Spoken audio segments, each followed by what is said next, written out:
service here at the Sanford School at Duke, and your host. I just wanted to say, first of all, welcome.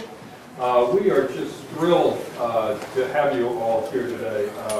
It's really extraordinary. We were just saying, if we had held this meeting a year ago, we wouldn't have needed this room. In fact, we needed a bigger room. We had to, Common Cause had to shut off the registrations because there was so much demand.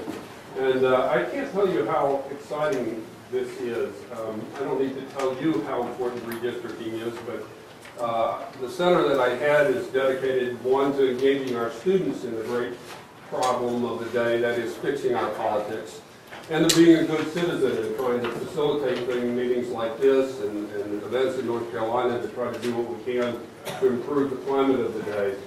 But there's nothing really more important than redistricting. If you really think about the structural reforms that might actually move the needle on the tenor of politics of our day. And it is just so exciting that an obscure issue like redistricting is now so hot that we have to close off registration. So I think it's going to be a fabulous couple of days. Delighted to welcome you. Thank you all for what you're doing in this space. We're trying to do our part here in North Carolina and nationally as well. So again, welcome. Have a great couple of days. I look forward to talking with some of you. I'll be hovering about the premises the next couple of days. I look forward to our conversations. Let me now introduce Karen Hobart-Flynn, who is the president of Common Cause, and we're just delighted that she's here as a measure of how important this is. So Karen, let me turn it over to you and welcome you and to Common Cause. Thank you. Thank you.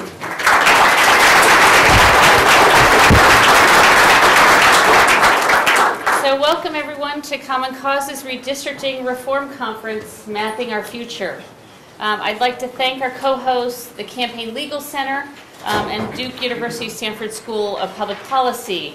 In particular, thanking Dean Fritz Mayer, who heads up the program here, the Center for Political Leadership, Innovation and Service, and also Associate Director B.J. Rudell for working with us to bring this conference together and to have it here, which we believe is such an important place to hold a conference on redistricting in North Carolina, which is really ground zero on voting rights and redistricting issues. It's so important. I also learned that Dean Mayer was once a graduate student working at Common Cause back in 1983. So that was 2 years before I got to Common Cause, but you dated me. and myself.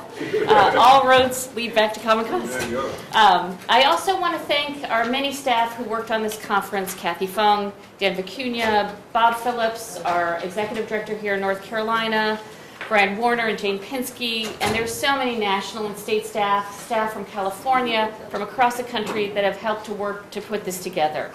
We at Common Cause believe that when good people come together, we can achieve reforms that fundamentally improve our democracy and take on power.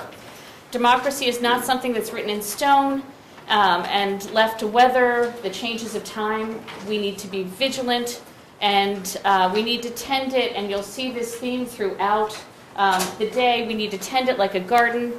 And in times like these, when weeds threaten to overgrow the entire yard, we have to be really active gardeners. And I actually think sometimes we have to get out with pickaxes to break through some of the barriers that we're facing.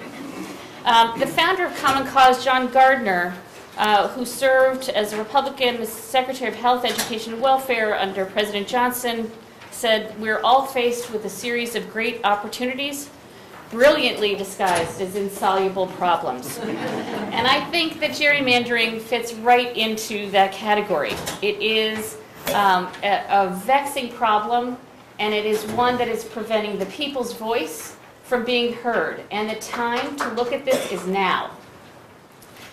In so many ways, as I said before, North Carolina has been ground zero. And it's so important to have this discussion here because of decades of voting rights and redistricting battles, vote suppression, and packing so many people into districts, racial gerrymandering problems, and partisan gerrymandering problems. 2 days ago, Common Cause North Carolina and its allies stood with Republicans and Democrats to introduce a bill to bring reform to North Carolina's redistricting process. Just yesterday, there was a huge lobbying day, and thanks to Brent Lawrence at Common Cause, but also Democracy North Carolina and a broad coalition, Marcus Bass and others, where 500 people came to lobby on that lobby day. In state after state, from California to Ohio to Florida, we are seeing citizens rise up and demand a fair redistricting process that gives the people a voice in choosing their districts. We are seeing litigation crop up all over the country, and the case that we have brought in North Carolina, and thanks to the work and support of our board member Emmett Bondurant and many attorneys, Eddie Spees and others here in North Carolina, we believe that this could be the case that could bring us victory in the Supreme Court in recognition of a partisan gerrymander, and that could really serve as a catalyst and a tool for people across the country to take on partisan gerrymanders, which often look like the racial gerrymanders. So we believe that this conference is going to give you a full overview of all the exciting developments in terms of reform efforts in litigation, in the best theories and litigation strategies and research, and that it's going to be a great 2 days where we have leaders from all over the country that care deeply about this issue. So it's my distinct pleasure to introduce Tom Ross, who joined Duke University Sanford School as the first Terry Sanford Distinguished Fellow. Prior to joining Duke, Tom Ross was the University of North Carolina Systems President, living proof that you can build strong alliances that bridge even the greatest of rivalries. He is very committed to this issue, and please join me in welcoming Tom Ross.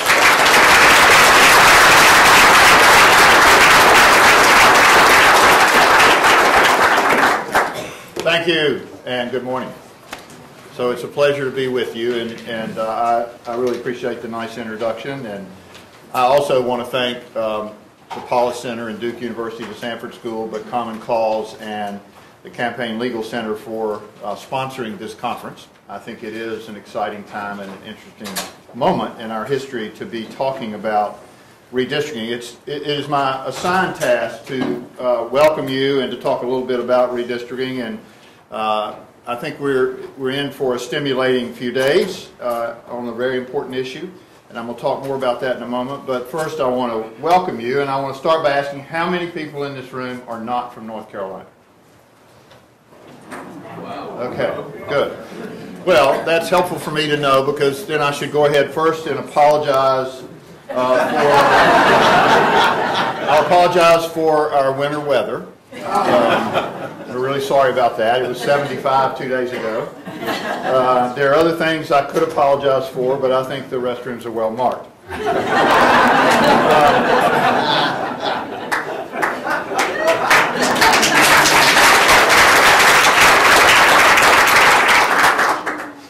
You probably can't tell from my accent, but I grew up in this state, and I've had opportunities to leave, and I never have, because I think it is one of the greatest places on earth to live. It is full of amazing, wonderful people and places. It is a great place to vacation and visit.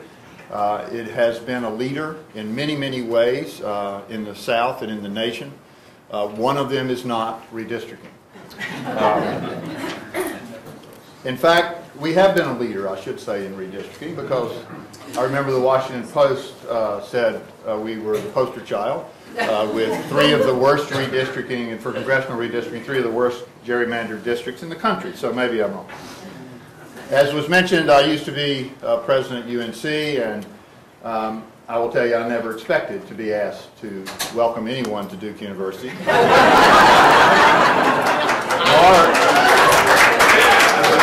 Nor did I ever think I would be willing to welcome anyone to Duke University. Now, this is a particularly difficult week for those who have any interest at all in college basketball, because Saturday is going to happen.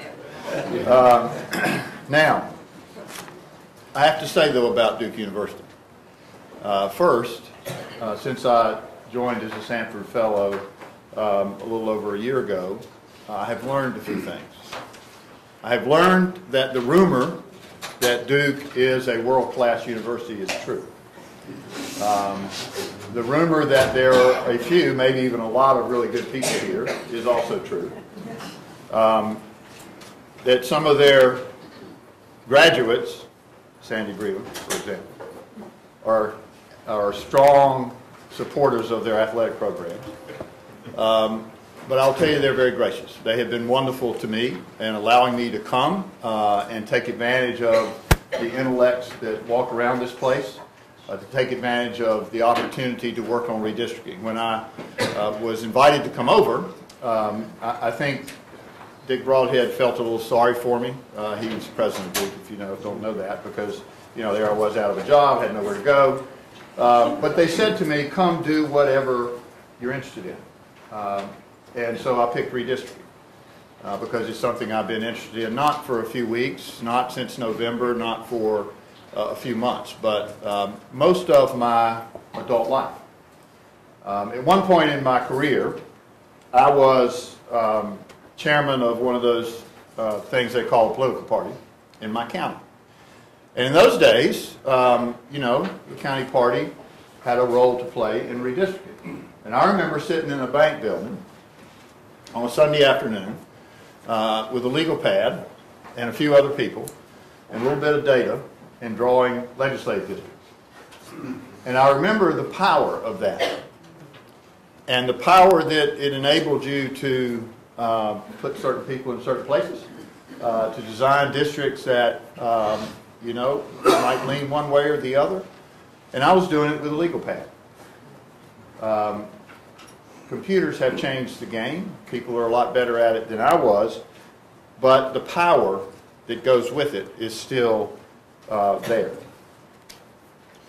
So I think this is an important topic for us, and it is a timely topic for us. And I think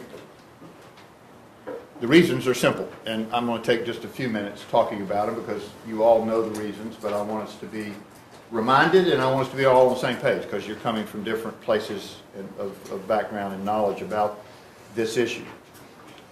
And I will start by talking about why I think it is so important. And I begin with our representative democracy. I don't think our representative democracy is in great health right now. In fact, I would go much further than you might and say that I think we are in real jeopardy. We have a government that is not functioning well at the national level. We have in many states a government that's not functioning well. It's not functioning like we want our representative democracy to function. That's part of the problem. But part of the problem is voters no longer have confidence in their government. They don't feel like their voice matters anymore. If you have any doubt about that, take a look at the number of eligible voters that didn't bother to go to the polls in one of the most hotly contested, bitter, highly publicized presidential elections in our history. 40%. 40% of eligible voters decided, my voice won't matter, I'm just going to stay home and stay away from all of this. I think the election in November brought it crystal clear, it certainly did to me, that not only those 40% that stayed home, but millions more Americans believe government isn't working for them.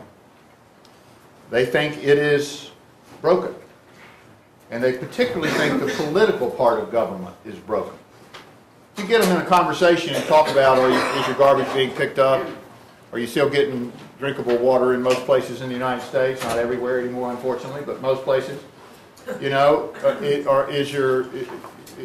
you drive on the roads? There are a few potholes, but you can still get around. There's a lot of good things going on. Their Social Security check shows up if you're entitled to that pretty much every month without a question. No one asks whether that's going to happen. That doesn't happen in a lot of places. Government works in many ways, and if you talk to people about operational things in government, they mostly believe they work. We're seeing some of that now in the debate about the Affordable Care Act. Was the rollout an effective government? No. No, it was a failure. Everybody acknowledges that. But are parts of it now working? I mean, particularly the rollout of the website and the ability to sign up online, working like a charm right now. So, you know, if you get into a debate about operations, that's one thing. But the political side of things, people think it's broken. They think it's broken because of, and you heard the word rigged during the election a lot. They think it's rigged, but they also believe, and they think it's rigged in part because of gerrymandering, but also because of campaign finance laws that allow big spending by a few people to really dominate elections. They are tired of the bitter partisan divide. They really are. And that's part of what is causing them to be disillusioned and to walk away from our democracy. And as they walk away from our democracy, slowly but surely you begin to create a vacuum. And if you talk to Jim Clodfelter, who's a political scientist, and ask him about Plato and Aristotle and what they thought about democracy and whether it would be permanent or whether it could be or where it led, Plato certainly said it would lead to tyranny eventually. So if you let that vacuum happen, I don't know where it will go. And I don't know what will happen. But I'm afraid about it. I gave a speech Monday night about this to a group of students, and I told them I wasn't sure I'd outlive our democracy. I mean, I wasn't sure our democracy would outlive me. And I grew up at a time when I never doubted a democracy would be there. And I've watched it, as many of you have, be challenged many times. It was challenged during the Civil Rights era. It was challenged during the Vietnam War. It was challenged during Watergate, maybe more than ever before. It has been challenged, but always resilient. But it's not fail-safe. And it's our job to protect it. Now, I'll just talk a little bit about how bad it has gotten. And North Carolina, again, is not a bad place to talk about when we're talking about how bad it's gotten. So, in North Carolina, in the 2010 congressional redistricting, we have a Republican-controlled legislature right now, and they drew the districts. And the districts that they drew were thrown out as being unconstitutional in 2015. It delayed our primary, but ultimately we had an election.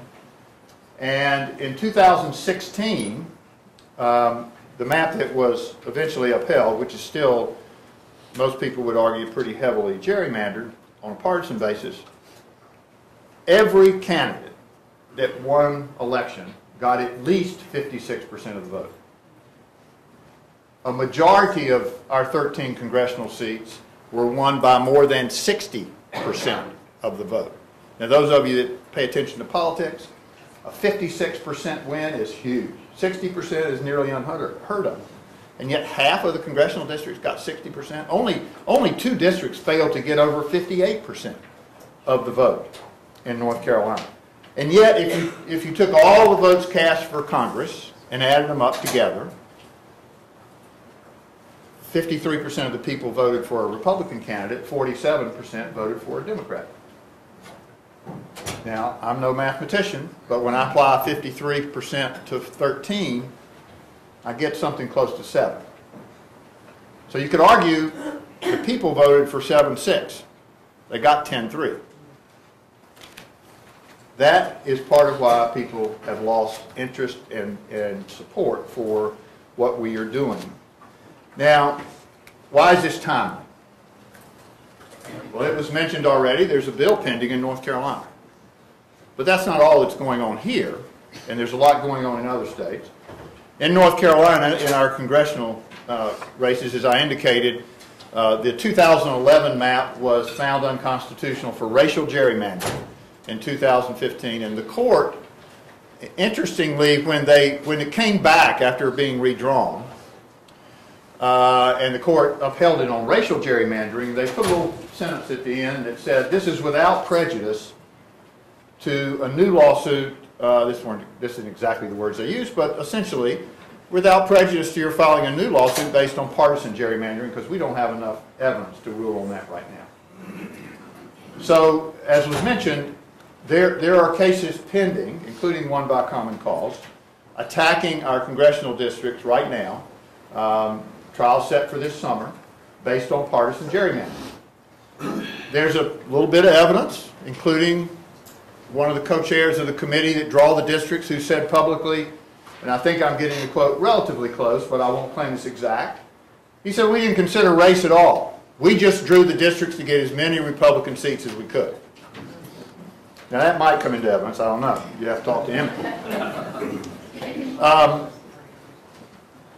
But it's something, if you're, how many of you are lawyers? I figured you'd be coming to North Carolina. Full employment here for lawyers on redistricting, but you know, lawyers know that redistricting, except in cases of racial gerrymandering, have always been considered a political question by the court. They don't touch it. Well, the Wisconsin case, the phrase in that lawsuit, other comments that have been made at various levels of the courts are beginning to put a crack in that. And that's a very positive thing, in my opinion. On our legislative districts were declared unconstitutional for racial gerrymandering last spring or summer sometime. And in what I think was unusual, the court let the election go forward under the declared unconstitutional districts. So it would take a lot better lawyer than I am to figure out whether that means everything the General Assembly does that was elected under unconstitutional districts is unconstitutional or not. I don't know. But they were ordered to draw new districts and to have a new election in 2017. The Supreme Court put that on stay, and we're waiting to see what the Supreme Court does. So here we are in 2017, and our congressional seats have already been declared unconstitutional once. They're under lawsuit again. They won't be heard until the summer of 2017. Whatever happens, I'm sure it'll be appealed. We're going to work hard in North Carolina to try to get a decision before the next redistricting. And in the legislative districts, we could be in the same boat. We could be litigating this literally up to the time the census starts. That is bad for democracy, and it's bad for taxpayers who are paying for all this, and it's bad for voters because it creates uncertainty and unfairness that is hard to imagine. And North Carolina is not the only place. I saw Brian Cannon, who's working hard in Virginia, and he is smiling because of the court decision, not because he favors one outcome or another, but he favors fairness in redistricting. And this will help drive that his goals, I think. And that's what we ought to be about. When I talk to people about this, and I know my time's almost up, but when I talk to people about this, sometimes they want to know how to fix it, but most often they want to know first who to blame. You know, that's the way we are as people. We want to know who to blame. Well, I'm going to tell you who to blame. I'm going to leave you with just that so you can think about it. You can blame the Republicans. And you can blame the Democrats. That's right. Because the Democrats and the Republicans are equally guilty. I was a judge for 17 years. I know guilty when I see it. They were both guilty. And that's why we can't seem to fix it, because the Democrats were so good at it in North Carolina that it made the Republicans so mad that when they got control, they decided they'd give it back to them. And now the Democrats all of a sudden are in favor of it. It's amazing how it changes. Last thing I want to say is, this affects the quality of the people that run for elective office. And we all know it makes districts essentially not competitive. If you have any doubt about that, go ask Harry Taylor, who's sitting there, who ran for the United States Congress in a badly gerrymandered district, knowing he probably wouldn't win. But he had the courage to step up and do it. And sure enough, gerrymandering made it nearly impossible. So we lose good people that won't stand up and run. And the people we get are increasingly forced to the extremes of their parties, whichever party it is that has control of that seat. Things go to the extreme because of the fear of being primaried. A new word in the English language, by the way. So, we have a problem. You're here because you care about the problem and because I bet you care about our democracy. Fixing this problem is more important than anything we can possibly do to make democracy function well and to make it survive longer than I do. Thank you.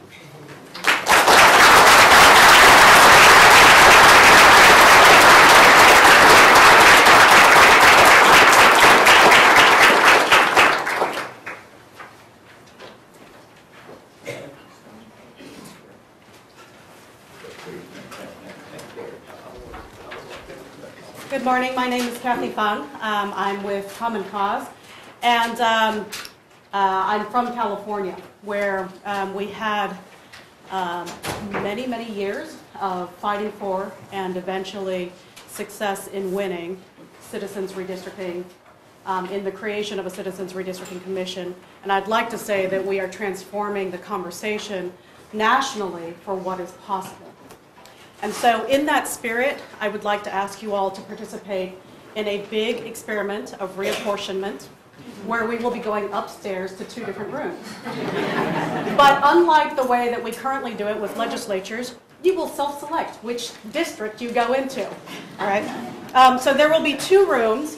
One room is the roads room, so both of these are on the top floor. There are elevators if you go straight through the atrium and then turn right. There's also stairs up. It's only, I believe, 2 flights.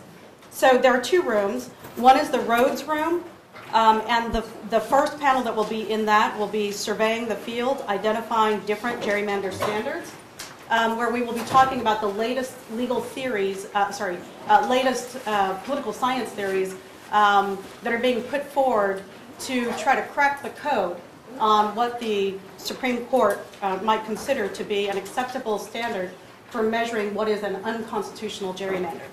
And the second will be in room 201, also on the top floor, opposite on the opposite side of the building. And that is Democracy Spring, How Redistricting Reform is Blooming, where we will be talking about the different opportunities for reform, how that might take place, and in states where there are initiatives, what that looks like in states where there's not, how litigation might take hold.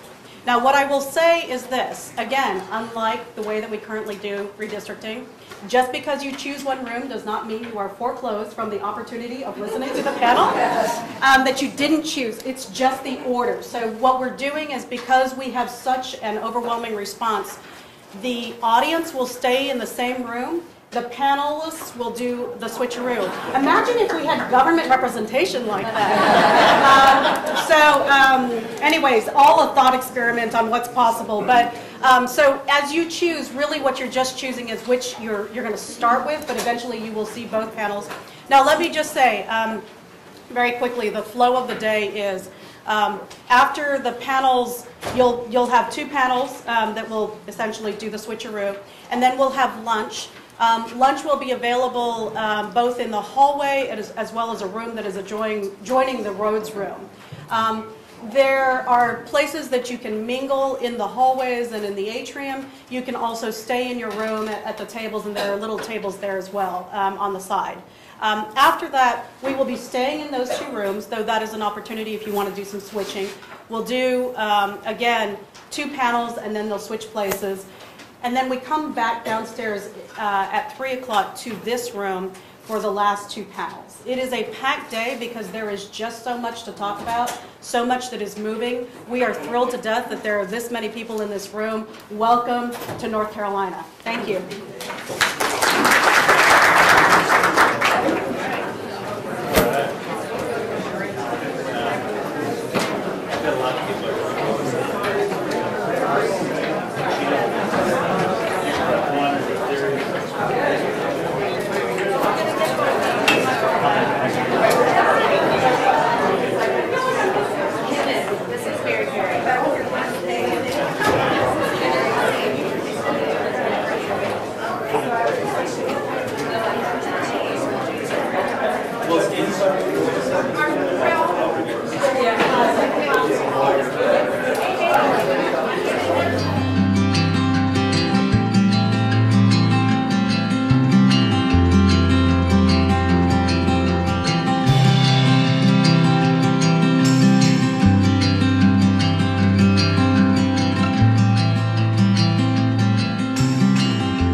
but they won't consider keeping towns together, preserving political subdivisions, communities of interest, other things that we know the court likes, wants done, people want done.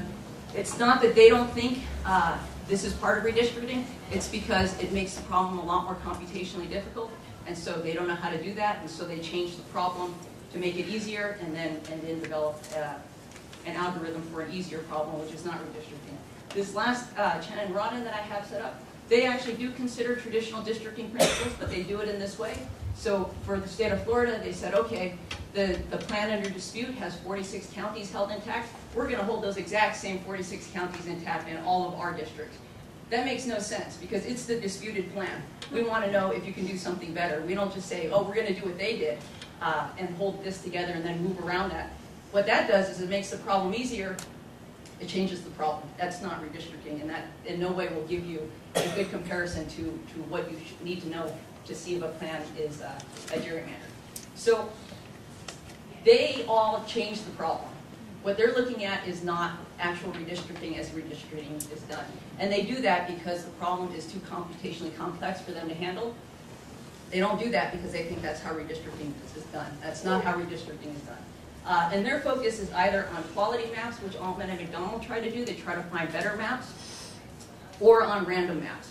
So they're just finding maps that are random. Not necessarily good maps, not maps that necessarily satisfy the legal criteria that needs to be satisfied, just random maps. We are much more closely tailored to the substantive problem. We consider the entire range of legal redistricting criteria, so all the traditional districting principles, population equality, compactness, contiguity, keeping cities together, keeping counties together, looking at municipalities, anything you want, we can code. We're computationally efficient. We can create billions of possible plans. These other people, they're maxed out at about 10,000, and most of them can't even get to 10,000. We can do billions of them. With a high degree of independence among this large set. So they either do random plans or they try to get quality plans. We get a really large set of random, high quality plans. So one of the ways we do this is we harness a lot of the computing infrastructure in the United States. I think we already mentioned, both Yan and I are part of NCSA, the National Center for Supercomputing Applications. Exceed is an NSF-funded project to bring together, to intertwine all the academic supercomputing centers in the country. And they have a lot of cyber infrastructure that we've also exploited. Most recently, we've been working on the Blue Water supercomputer. Let me get this. So that's Blue Water's. It's housed at the University of Illinois, where both Yan and I are. It's the fastest supercomputer in the world, or the fastest research supercomputer in the world. There are faster supercomputers in the world, but they're not available for research. Blue Waters is the fastest. Still have to get this name. Blue Waters is the fastest research supercomputer in the world. It has 724,480 processing cores, and it runs at a sustained petaflop performance, which is 1 quadrillion calculations per second. So to give you some perspective, if you multiply two numbers together every second, it takes you millions of years to do what Blue Waters does every second. And it runs at peak speed, 13 quadrillion calculations per second. So it's sustained one petaflop, and at max speed, 13. That's a lot of computing power. So our base algorithm is based on an evolutionary algorithm, and that basically is a survival of the fittest algorithm. So the way it works is you start with a map, and every generation you're running on the computer, you try to find a better map, either through what we call mutation, which is like, say, genetic mutation in humans. So every time you go at another generation of humans, you get some mutation. The other process is a crossover, which for humans would be two people mating and then creating a child, and hopefully then the child retains what's good from the parents, and then it is better, and that produces a new generation. You produce lots of generations. You just keep on going, and the idea is you have the survival of the fittest going, and so every generation that your computer is running this algorithm, it gets better and better solutions. I'm going way too slow apparently, so I'm going to go faster if I I can figure out the clicker.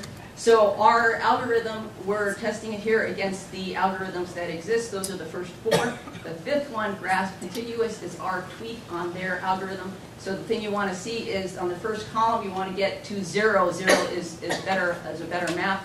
And what's going on there is grasp contiguous gets the best map of our non-us maps. But it took 20 hours to do so, and then it couldn't find any better maps after that. Our algorithm, here, beat that algorithm in 25 minutes. So they took 20 hours. We took 25 minutes to beat their algorithm, and then we steadily got better. So it's snapshotted every half an hour after that. We steadily got better as we went along, and we kept getting better. They stalled, couldn't find anything better than what they found. So our algorithm is more efficient and it's more effective. It finds better maps faster, and it finds better maps than anybody else can find. Our algorithm is scalable on massively parallel architecture, and what that basically means is the last table I showed you is an algorithm running on one computer. So what we did is made our algorithm runnable on supercomputers, which are computers like Blue Waters that has a lot of processors.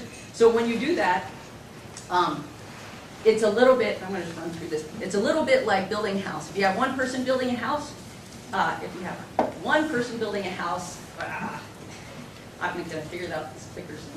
Okay, so if you have one person building a house, one person has to do everything, right? If you have one computer doing something, one computer has to do everything. If you enlist 10 people to build a house, it could be faster, it could be chaos. If the people don't communicate and coordinate, it's chaos, right? And if you have 100,000 people building a house, it could be super efficient, or it could be chaos. And every time you scale up to more people building the house, you create a new coordination and communication problem. And you could spend all your time on communication, no coordination, you get nowhere, you get nothing, you don't get any better. So what we've done is we've taken our algorithm that works on one computer, we scaled it up to supercomputers, to hundreds of thousands of processors to harness a lot more computing power for the problem than has ever been harnessed for this problem before. So this is a picture of our communication protocol, which I'm running out of time, so I'm not going to talk about it too much. This is showing you how well we communicate among our processors. We achieve super linear speed up, so basically as we get more and more processors into the process of creating maps, we find better maps, we find them faster, and at a rate that is super linear. On Blue Waters, where we tested this, you can see communication time from 10,000 to 100,000 processors is kept at a minimum. So we're effectively using the time we have on supercomputers and effectively managing the computers so that they work together.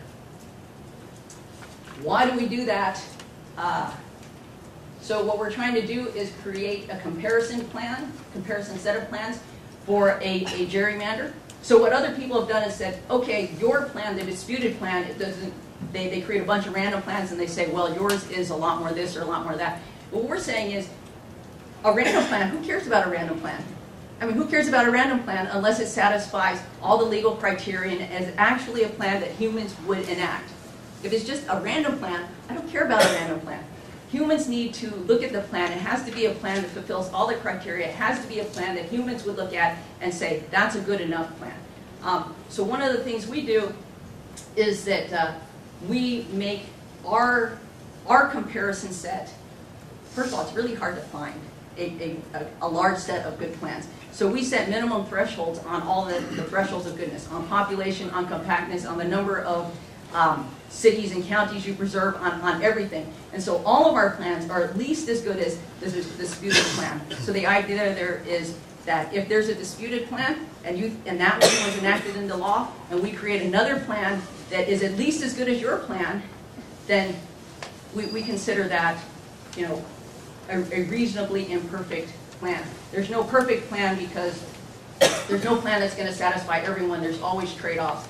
And so what we do is we think of this as letting everybody come into the conversation and saying, these are my minimum qualifications for a good plan. It has to be at least this competitive. You have to at least keep this many towns and cities preserved. You have to do this, you have to do that, you have to do this. Go, okay, I got it. I have to do all these things. These things are not, our maps aren't random. Our maps satisfy all of these criteria, and there are a lot of them. Millions, billions of these plans. And what that allows us to do, I'm going to skip that one. What that allows us to do is create a comparison set. So the red line is the current plan, and the histogram shows the maps that we created from our algorithm. So this is to about 250,000 plans, and what we're doing here is saying that, okay, you drew a plan, and we don't know how partisan it is. Here's a measure of partisanship responsiveness. And so we say, okay, it's apparently about 0.6 on responsiveness. So we say, okay, is that not responsive enough, or does that mean it's a gerrymander? Does not mean it's gerrymander? I don't know, because I don't have a comparison. If you just give me one plan, I have no comparison set, right? So it's like saying, okay, this plan, I measured something and it's a 5. I'm like, okay, it's a 5. What does that mean? Is the range from negative 1,000 to 6? Because then I'd say, oh, 5 is a big number. Or is the range from 0 to 1,000,000, which I'd say 5 is a small number. But if you just give me 5, I have no idea what 5 means. And so what we're doing here is creating context and saying, okay, I'm going to build plans with the criteria that you build plans with. You said you use population equality, compactness, whatever you use. I'm going to use all of those things, except I'm not going to use partisanship. And I'm a computer, so I didn't use partisanship, right? And I create billions of these plans, and I say, if you don't use partisanship, but you use all these other criteria that you use, this is what your plans should look like. This is how partisan these plans end up without using partisanship. And if you happen to be an outlier, then we say, I think you used partisanship, because I didn't, and you don't look like a plan that, after billions of iterations of drawing plans without partisanship, you don't look like a plan that was drawn without partisanship. And so I think you use partisanship. And we can also draw plans with partisanship at any level. We can trade off partisanship with compactness, with population equality, whatever you want to trade off with, and we can create these maps that say, okay, this is what a map looks like when you don't use partisanship. This is what a map looks like when you use partisanship a little bit. This is what map looks like when partisanship is the only thing you're considering. We can create all of those comparison sets and tell you and contextualize your plan, or the plan under dispute. So our take home is there's all this technology these days that people aren't using. And we're on a petaflop computer, petascale computer. Exascale computing is coming to America. We are already building this computer. It should come online in 2021. It's 3 orders of magnitude faster than the petascale computer we're running on Blue Waters. And the United States is investing in the most advanced supercomputing technology in the world right now. And we need to harness that for problems other than just physics and astronomy. We can harness that for redistricting. And we're not doing that. But we can do that, and we must do that, because that allows us to analyze a lot more data, it allows us to synthesize a lot more data, and it allows us to organize data in a way that's transparent, it's objective, and it's fair, and it helps us understand what humans are doing, because we can simulate the human mind that way and get to at what's behind these redistricting plans. Thank you. I'm way over time.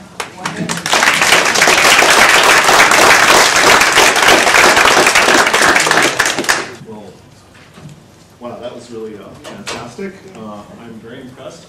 I will say, as a working neuroscientist in the business of studying brains and not, say, simulating or generating mental processes, I think that petascale level computation or exascale is a very impressive accomplishment in the domain of redistricting simulations. But before I go on, let me just ask you a survey question. I'm interested in polling data, as some of you may know. How many of you would regard yourselves as mathematically sophisticated? And how many of you would be able to define simulated annealing if I were to ask you? Yes. Okay. All right. So a few, Hunter Jackman and our presenters. All right. So one challenge in coming up with the gerrymandering standard from the standpoint of the court is the question of who's going to be in charge of that. Whether it's going to be the expert or the, let's see, is this, are we going to leave it in browse mode like this? Who's in charge of the laptop? This is the way it's going to be? It's not moving. All right, can you hit F5 to get into present mode, please? Just anything to present mode. I just want things to be a little bit larger. Yeah, it's not moving. Click on the enable editing thing first. Yeah. So if you go down to the bottom and click on that little thing that looks like a screen in the lower right corner, go to the lower right corner, and see the thing that's left, that sliding bar, no, the red bar. Okay. Go to the left of that red bar. Go left, no, yes, click that. The application is frozen as well. Yeah. Awesome. Okay. Okay. Well, in that case, my little joke is not going to work. But let me just ask you a survey question. Okay. So the answer is given away in this slide. I'm just going to show it to you. It's going to save a little bit of time in this presentation. In constitutional matters, who is the final arbiter? And the choices I've given you here are experts with models, perhaps experts like those of us who are before you today, lower court judges who are the first line of judging in okay, that's a step backwards, I would say. All right, this is all right. You want me to reboot the program? You know what? I'm just thinking about my slides, and I think that I'm going to rethink my strategy of doing complicated animations in the future. But in the present, let's just go with it because I'm on a roll, and I will crash myself if I don't do this. Okay, so why don't we just, unless you can fix it really rapidly, we're just going to go. All right? So don't interrupt me anymore. Thank you. All right. I'm going to sit down and tell you. All right. All right, you know what? I'm going to tell some jokes before we finish. So let me just talk about this a little bit. This morning we heard from Tom Ross. It was such a pleasure to hear from Tom. Thank you. Awesome. You're the dude. We heard from Tom Ross, and he said that he'd been a judge for 17 years before his later career, I guess, in the UNC system. He also said, I'm no mathematician. And I think that most of us could feel for that. I myself have a background in physics, but I also am no mathematician. And so I want to ask you guys the question, in constitutional matters, not statutory matters, but in matters of judging the constitutional question, who's the final arbiter? Is it experts with models, like perhaps some experts up here? Is it lower court judges, or is it the Supreme Court? And I think you know the answer to this, right? It's the Supreme Court. And if you're familiar with jurisprudence in this domain, you know that the Supremes are the ones who are going to be judging this. And if you look at the history of this, going back to cases like Davis versus Vandermeer in 1986, and onward, the question of political gerrymandering or partisan gerrymandering where an entire state is arranged to favor one party or the other. That general question has gained favor in terms of being justiciable by a majority of the court. Now you may also know that 4 members of the Supreme Court, what's called the liberal wing, are okay with a lot of different standards. I would not call them undiscriminating, but I would call them pretty open-minded on different kinds of standards that have been established. And so those guys aren't the ones, those men and women are not the ones we're trying to persuade. Instead, the ones we're trying to persuade, could someone, yeah, just hit the space bar. You can hit, yes, okay. I'll just say space bar and you can do that. I think it's okay. And if you look at this, just like here, this is just an example recent opinion. You can see here that the left wing of the court is at war from Ginsburg through Breyer. And right here, sitting right in the middle, is Anthony Kennedy, who I assure you is not a mathematician. And if you stop and think about judges, judges are often brilliant. But judges never enter the study of law or enter their career because they love mathematics. That is just not a reason to enter the study of the law. And so one question I would pose to you is, could one come up with a way of judging gerrymanders, not revealing the universe of what's possible. We got a little taste of what's possible with PETA or exascale computing. Not the universe of what's possible, but just a judge. Just the ways you might be a reviewer going to a restaurant and judging how you feel about the food. Instead of getting into learning cookery, instead, could you put yourself in the role of the judge and evaluate programs? Okay, next please. So I just want to show you ways in which we could do this. So this is an article I wrote recently in the Stanford Law Review, and this is the predecessor into my entry in the Common Cause contest.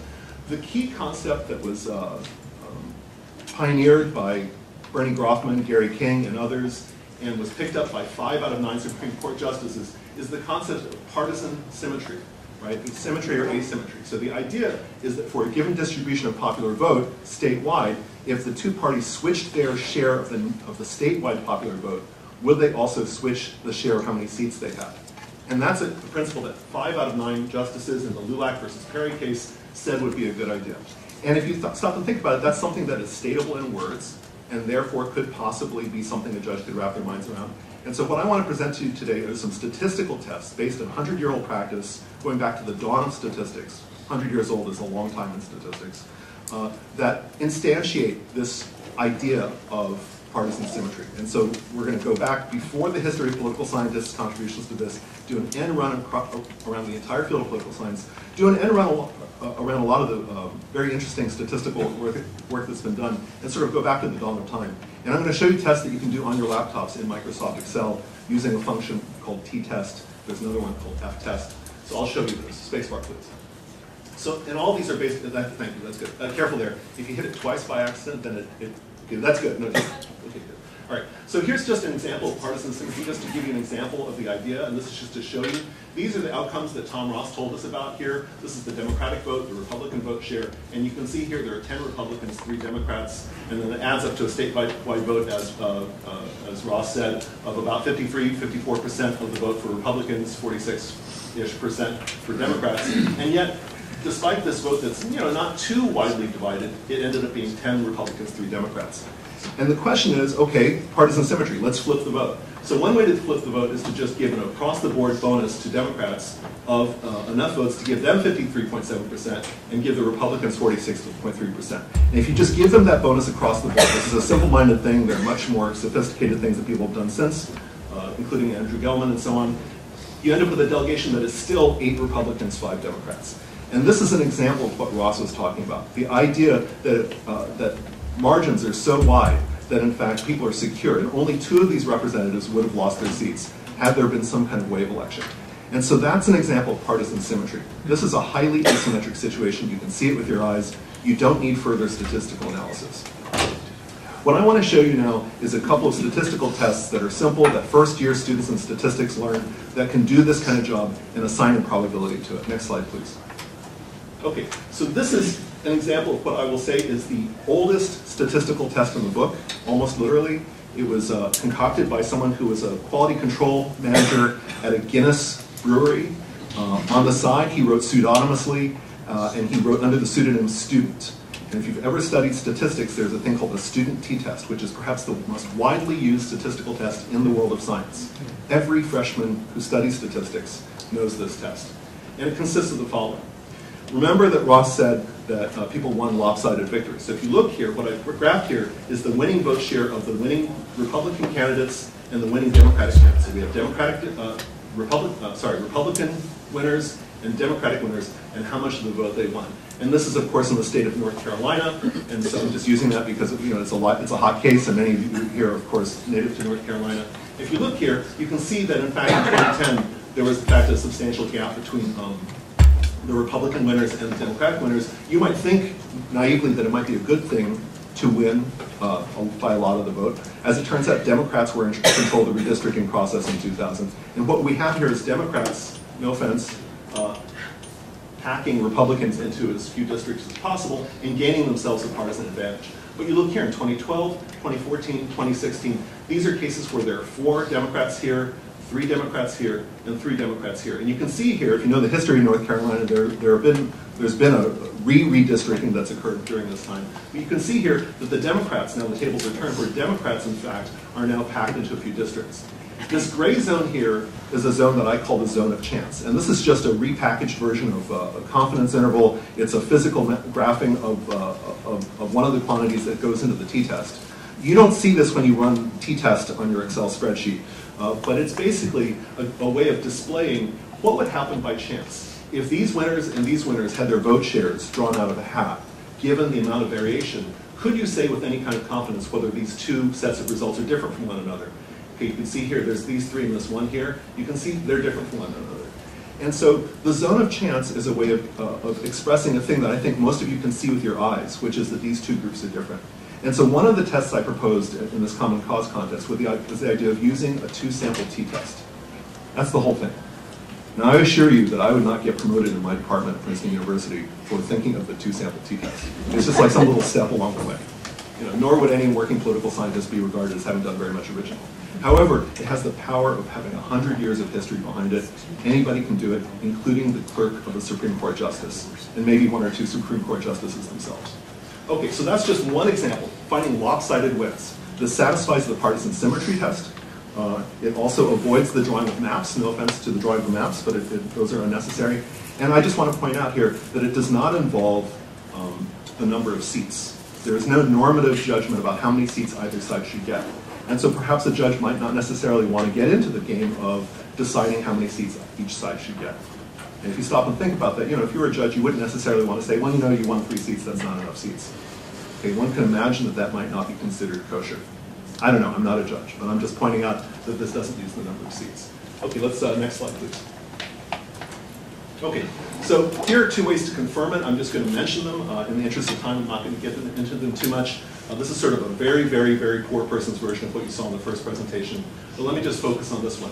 Another way to think about testing for undue advantage is to say, okay, if you're a redistrictor, what you try to do is you try to generate districts that are as reliable for your side as possible. You want really reliable districts.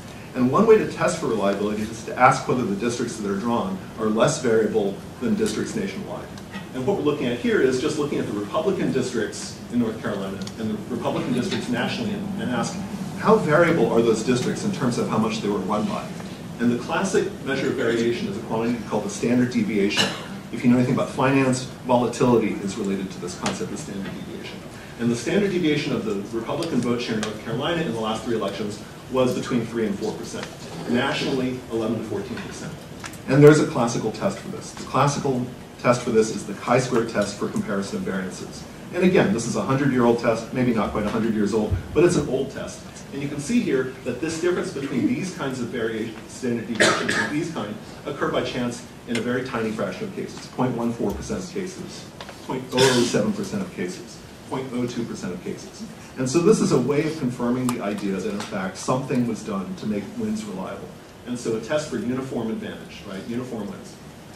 Finally, I'll just say very briefly that one can take national districts and draw them out of a hat. And instead of drawing detailed maps, in a mapless sort of way, just take districts nationwide and pull them out of a hat and look for combinations that have similar vote totals as North Carolina and ask, what do those delegations look like? And it turns out that those delegations typically have 1 to 3 more Democrats than the North Carolina delegation, on average 2 more seats. And so now we get to the point of saying, okay, well, what's the effect of redistricting? And I call this the excess seats test. It can be run, you know, some people up here are going to be super unimpressed. It's like that movie. We ran 1 million simulations.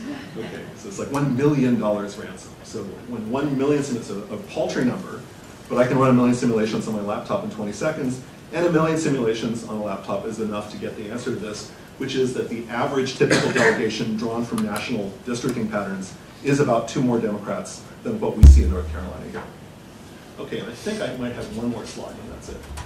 Okay, so the advantages of classical statistical testing. So I would like to present to you that if you are working on a case and you're trying to think on your feet in front of a judge, and it's just you against the judge or you against the legislature, whoever it might be, these tests that I've given you have some advantages, and I just want to leave you with these. The first advantage is that of mathematical rigor. Several of these tests I've given you have century-old roots in statistical science. And if you want something that's old in the history of quantification, then 100 years turns out to be pretty good. Rapid use. These are tests that can be done in the margin of a brief. And so, you know, I was talking to a Supreme Court clerk who says, you know, he's got 100 briefs, he goes to the Supreme Court gym, he's marking these things up, he's got sweat crumpled briefs all around him. But maybe if he gets curious about something, he or she can write something in the margin of the brief. And so these tests I'm giving you can be done rapidly, sometimes in the margin of a brief, more comfortably maybe using a laptop, and as I said, using Microsoft Excel. They don't involve the drawing of maps. I think drawing of maps is in some ways quite powerful, but I view this as an advantage of this particular test. And finally, what I'm telling you does not use the number of seats, and so therefore it makes no normative judgment about how many seats each side should have. Now, obviously, we care very much about how many seats each side has, but I'm just pointing out that if a judge is skittish about making a call based on how many seats there should be in a delegation, then these are tests that avoid that particular bump in the road. And I think that is it. Space again. Okay, and so if you want to apply these tests, I've created a website. A staff member who I've recently hired, we're working on this full-time at this point. Well, he is, whereas I run my lab, and so I work on this part-time. But if you're interested, some of these tests you can do yourself. As I said, either in Microsoft Excel, or if you want to do the million simulations, I provide a tool for you to do those million simulations. And so you can go to gerrymander.princeton.edu. It's a little bit rough at the moment, we're polishing it up, but you can do these simulations yourself. You can upload data yourself, and I'd be glad to correspond with you about how to make the website better. I'll stop there. Thank you.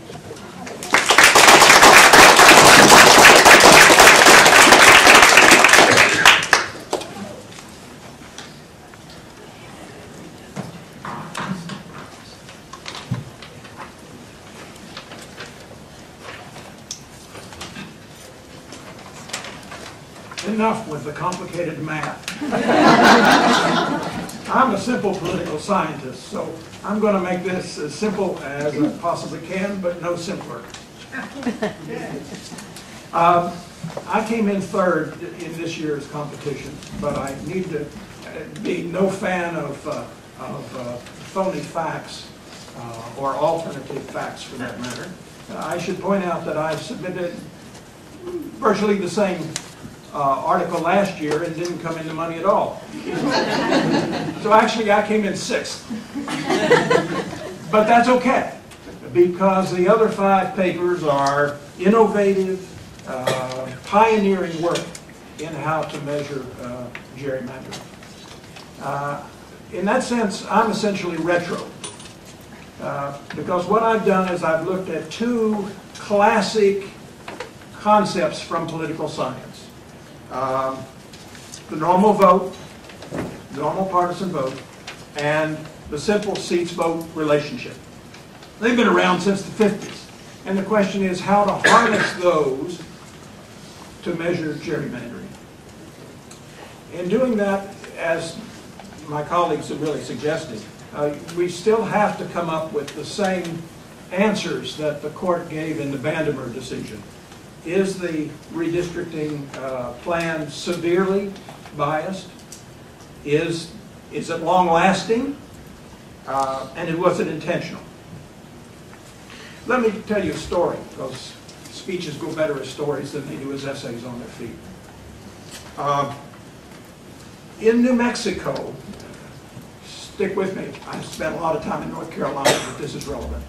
In New Mexico, leading up to the redistricting process, the state legislature hired a firm to provide what I would call the normal vote. That is, you take the vote in the previous decade and you add up all the votes that Republicans and Democrats got in basically minor elections. You want to avoid the presidency because there's a lot of personality there, but there's a lot of minor offices in New Mexico where people are essentially voting the party. That's true in North Carolina too. We got bunches of them. People don't know who those candidates are and they don't know what they do. Except Sherry Berry, because everybody knows she's in every elevator. But otherwise, you don't know what they do. Okay. So if you add all those up, both statewide and in each precinct, then you're getting a measure of what we call the normal vote. What is the partisan division precinct by precinct? That's the basic data that should be used, whatever method you use to measure, whether you use the computation of billions of times or the more simple. You would have to know what that basic data is, and it has to be this. Now, where New Mexico was different from most states is that that was done for the legislature as a whole, and everybody used that as their measure of partisanship. Everybody does that in every state anyway, but it's usually the parties do it separately. This is not unknown data. This is the basic data that legislators use when they draw districts, whether they draw them fairly or unfairly. You've got it up good. That's my only display. It's a really simple one. Because the governor was a Republican and the legislature was controlled by Democrats, they couldn't agree. So a special master was appointed, and the special master held a series of hearings in order to figure out what to do. I was an expert witness for one of the parties in that suit. There were plans from the Republicans in the House and the Senate. There were the governor's plans. There were plans from various interest groups. And the judge had to sort through all of it. In the group that I was working with, there were essentially 2 experts. One expert who drew districts, and me who analyzed the partisan aspects of those districts. How do I do that? I analyze it by a very simple method of looking at the relationship between the seats and the votes. Now, the first thing you need to know is that when the legislature was looking at this normal vote, they just took it as it came. This was the normal vote. Here's the problem with that. The normal vote in New Mexico in the previous decade was 52% Democratic, 48% Republican. Relatively competitive. The first thing you need to do is you need to say, okay, what happens when the parties are, in fact, split evenly? which they weren't in the normal vote, 52-48. So the first thing I did was I took every district that was proposed in each of the plans, and I reduced the normal vote by 2 percentage points. In order to do what? In order to mimic, not simulate. I got a criticism on that from one of my colleagues here, so I changed the wording. To mimic the situation in which the two parties were exactly evenly split. As my colleague said a minute ago, the judge might be reluctant to say how many seats should each party get, but they shouldn't be reluctant to say how many seats should each party get if the vote statewide is evenly split. Because each of you can answer that question, can't you? If the vote is evenly split, the seats should be evenly split too. Now this is the plan that my group presented to the court, and in fact, when the statewide vote, the normal vote, was split 50-50, they divided the seats, 35 for the Republicans and 35 for the Democrats. No, what I call equality bias. When the state vote is split evenly, so are the seats. Exactly even. The second question you have to ask is the one my colleague has already suggested. Symmetry. What happens when you change the vote away from 50-50? That has symmetry aspects to it, and it also asks the question of competition. And so what you do is you just change that normal vote from 50-50 to 51% Democrat. And you say, if the vote is 51% Democrat, how many or what percentage of the seats do the Democrats win? 52, 53, so forth, on up to about 60. And the other way, what happens when the Democrats get 49% of the vote, 48, 47, 46, and so forth? And that's presented there. And simple statistic, the OLS regression is a slope of 2.08, which means overall in this plan, as a party gains 1% of the votes, they tend to gain about 2% of the seats.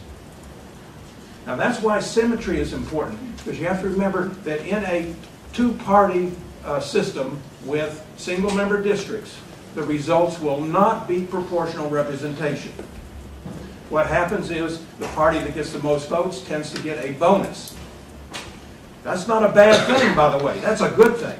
It means that with just a slight more than half of the votes, the winning party can have a workable majority in the legislature. So I call that a bonus rather than a bias. But it needs to be symmetrical, as defined a second ago by my colleague. Now, if you look at that, you'll see it's not quite symmetrical. You're seeing the starting of an S curve, S as in Sam, an S curve, which is typical in a two-party system with a single-member district system. So is that symmetry bad? Well, in this case, it's not. Why not? Because there were a number of districts right around that 50% mark. So that you've got swing, which is the other thing we talk about. The slope of that line is called the swing ratio. Okay, so we have swing. You've got to have swing. That's absolutely necessary. And this plan clearly has swing. If you move that needle just a percentage to one way or the other, you change the number of seats very drastically. So I told the judge there's no need to worry about that exact lack of symmetry because the system has swing. So it has no bias, it has swing, it's a good plan, it's the one the judge should adopt, and he did. And I'll note from that it works.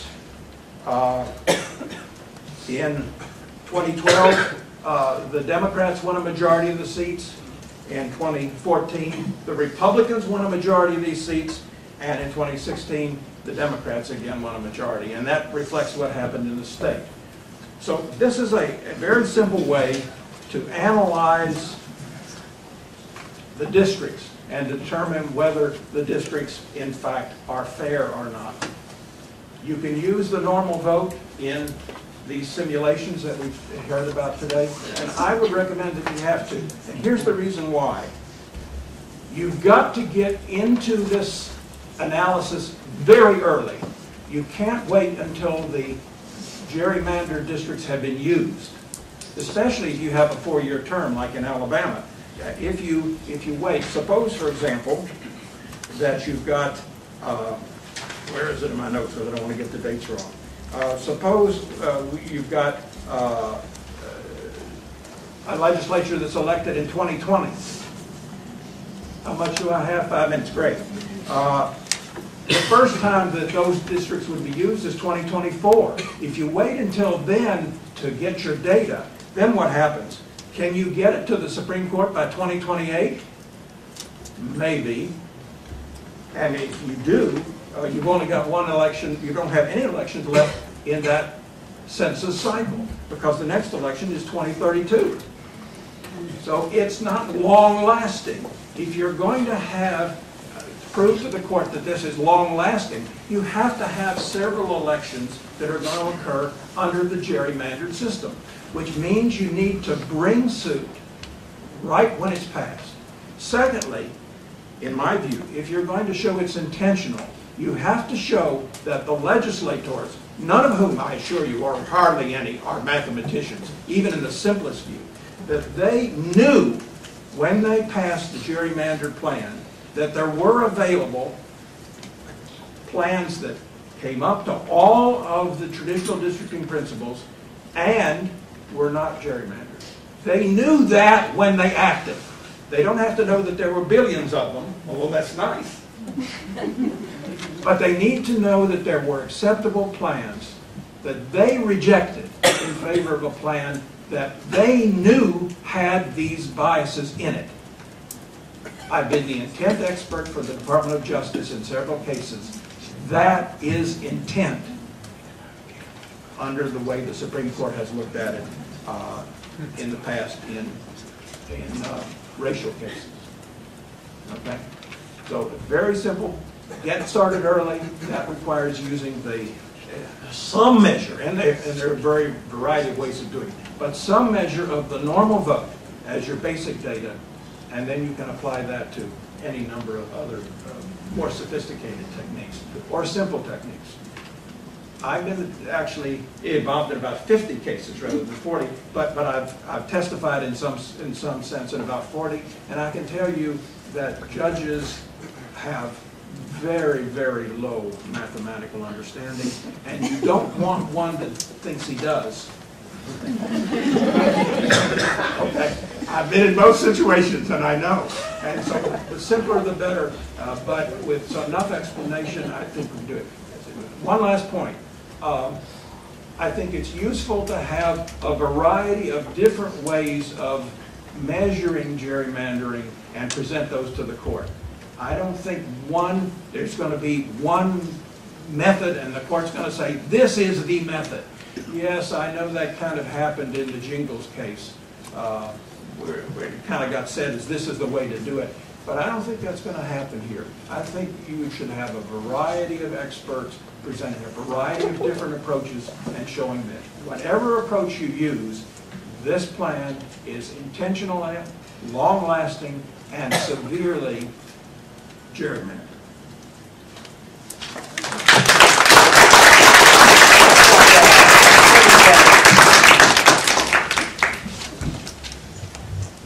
We don't have a ton of time left, so I think I'd like to open it up for questions from the audience, if anybody has any.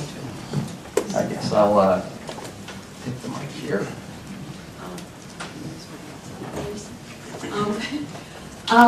In North Carolina, there's an increasing proportion of people who register as unaffiliated voters.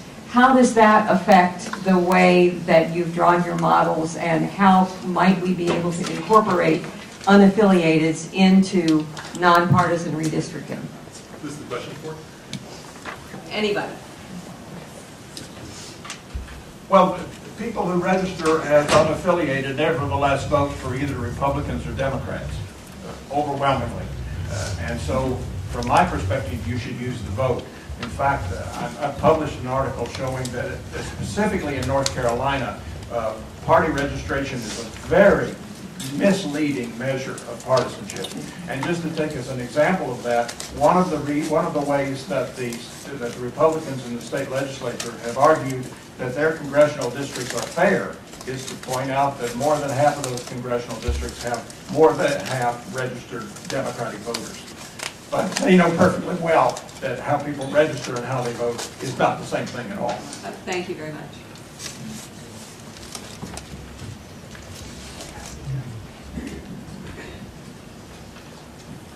Hi, my name is Christian Conroy. I'm at Georgetown doing a lot of work on electoral redistricting and talking to a few different folks about the different algorithms that kind of come into play with looking at how we better identify gerrymandering or come up with more equitable districts. One of the big conclusions that it's often not the algorithm that creates the difficulty, but the inputs that go into the algorithm, whether it's competitiveness, whether it's equality, whether it's compactness. And some states even ban the use of competitiveness in that kind of equation. So how do you look at what the most efficient metrics are to put into models to come up with identifying gerrymandering schemes? And how do you deal with the fact that some of them may be contradictory within models, creating districts that, for one thing can be compact, but might not have the same level of equality or competitiveness? And this is for both Sam as well as Wendy and Yen as well. For what we do, we actually have another paper on determining what a good measure is. And one of the things we found, at least with partisan fairness, is all the measures are measuring a different facet of fairness. Right? Some of them are measuring the symmetry, some of them are measuring responsiveness. They're all components of partisan fairness. And so one of the things that we show is they're actually different. If you only use one, you only get that one facet. And so one of the things we show with our algorithm is we can use all of them. We can maximize all of them simultaneously, and nobody else does that. They either say, this is the measure, this should be the measure. They say, we can work with all the measures. I'll add something. So our redistricting tool is a decision-making tool that the decision makers can express a preference. It is a multi-objective optimization that produces in math is called a parallel front, that all the criteria has an optimal size above. And by expressing the preference, you can see the ones you want. So that's one way to see. I want to combine your question and circle back to a previous question. One way to think about these things is that whatever the inputs are to the model, it's actually possible. I just want to, this is not exactly a response to your question, but it's possible to assess with great accuracy the likely partisan breakdown of small units, right, precincts or even sub-precincts, using machine learning methods. I mean, campaigns do this all the time. And so it's relatively easy to, or not easy, but it's like within the grasp of people who use machine learning and like, with geographic tools and all kinds of marketing data to assess partisan composition. Maybe a little bit more, so in that regard, we actually know a lot. We being, we who use computation can learn a lot about what the partisan breakdown is, and that has the consequences of being able to draw with great sophistication maps. In fact, one possible use, if one wanted to abuse districting, one possible use of supercomputing would be to minimize the uncertainty of outcomes. One could, in fact, come up with all kinds of fancy things that, conceivably could evade some of the simple tests that I've come up with. And so there is that threat and promise of computation. And so I think this drawing of maps is something to keep an eye on. Generally speaking, if you want reform, or perhaps there may be one or two spies in the room who do not want reform and would like to use these tools for the other side. No, that is true, right? I could say I want to pass these tests and I still want it to look good. I want the death to look like an accident. So. Let's see. So then the other thing is, let's see. What's the main thing you're really interested in here? Because I don't want to get too far afield from your actual question.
So beyond that, they only indicate by how they voted on whatever few plans they voted on, how they weighted all those different factors.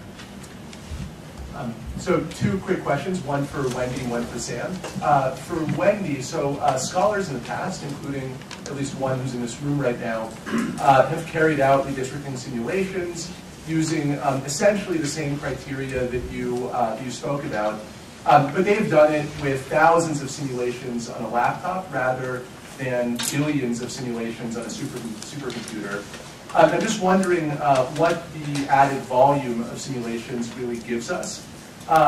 Given that 1,000 or 10,000 simulations seems to be enough to get a representative sample of what the distribution of randomly drawn plans looks like in a jurisdiction.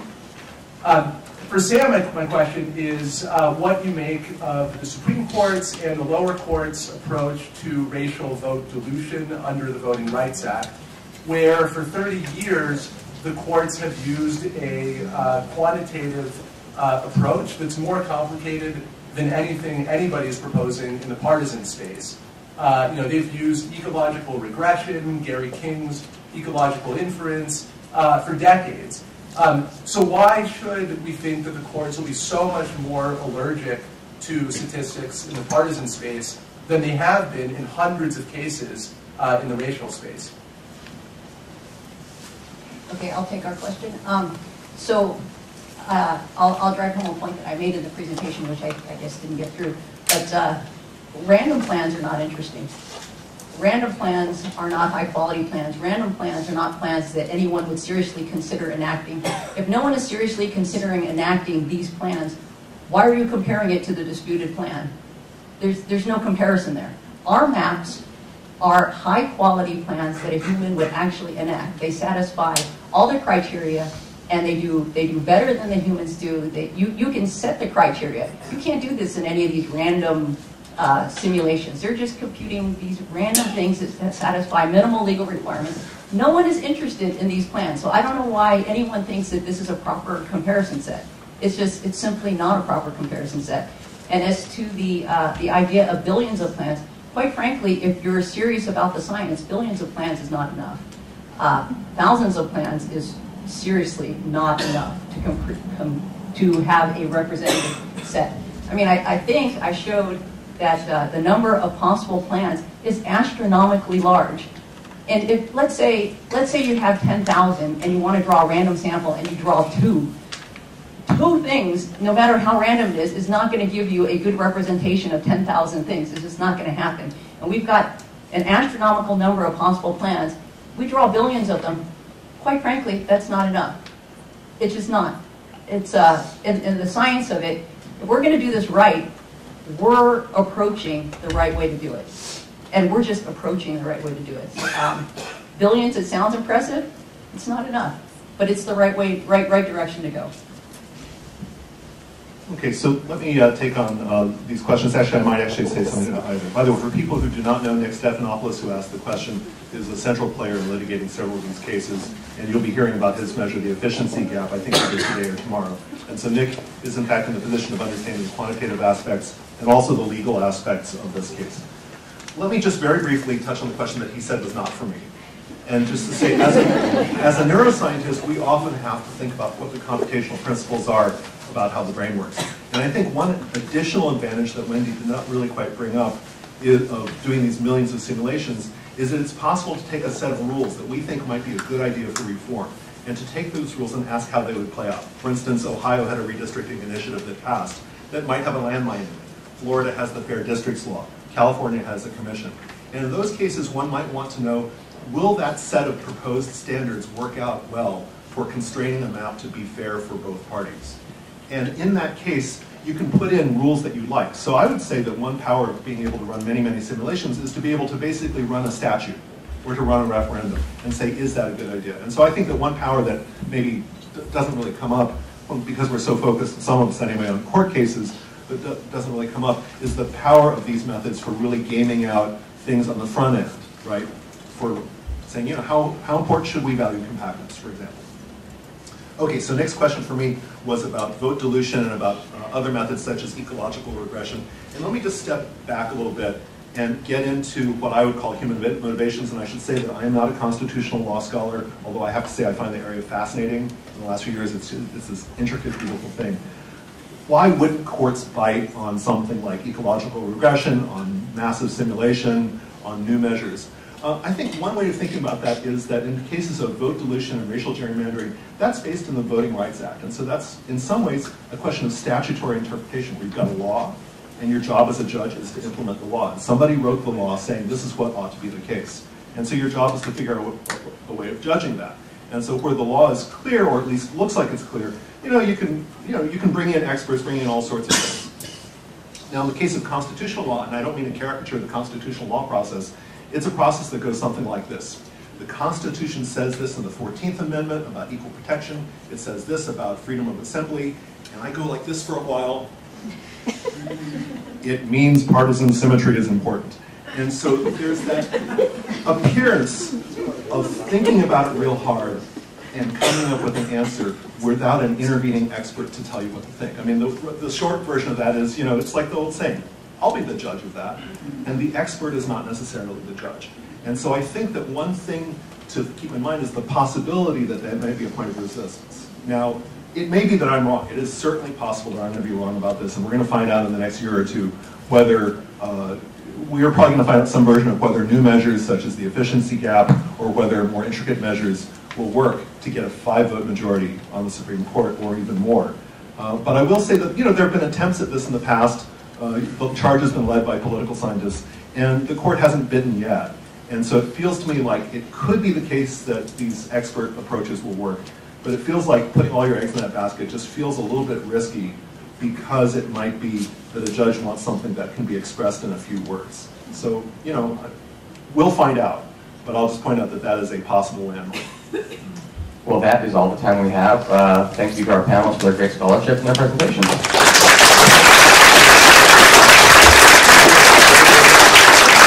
And if you stay right here in this room, you'll get the Democracy Spring presentation.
All right. So as we get settled down in seats, there's a whole row up here that's empty. If folks want to grab a seat, if you're sitting next to an empty seat, you can hold your hand up. Somebody can be your neighbor. Last time, the lucky person got David Daly to sit next to them. So, all right.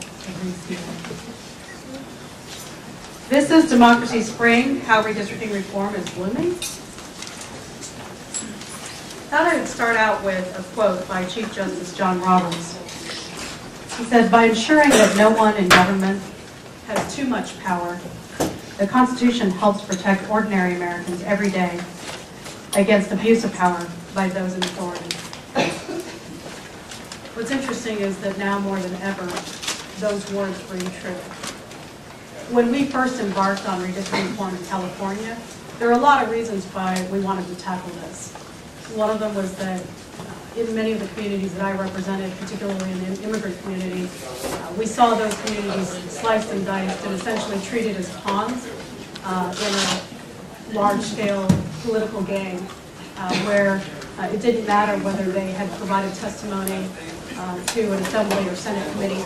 The reality was that if they were in an area where a political incumbent needed to pad their district, or if they were supporting somebody who was a potential challenger, they were traded to and from districts without much regard to what their interests were. The other reasons that we passed redistricting reform in California was that we were looking at a legislature that was gripped by gridlock. Year after year, they could not pass a budget.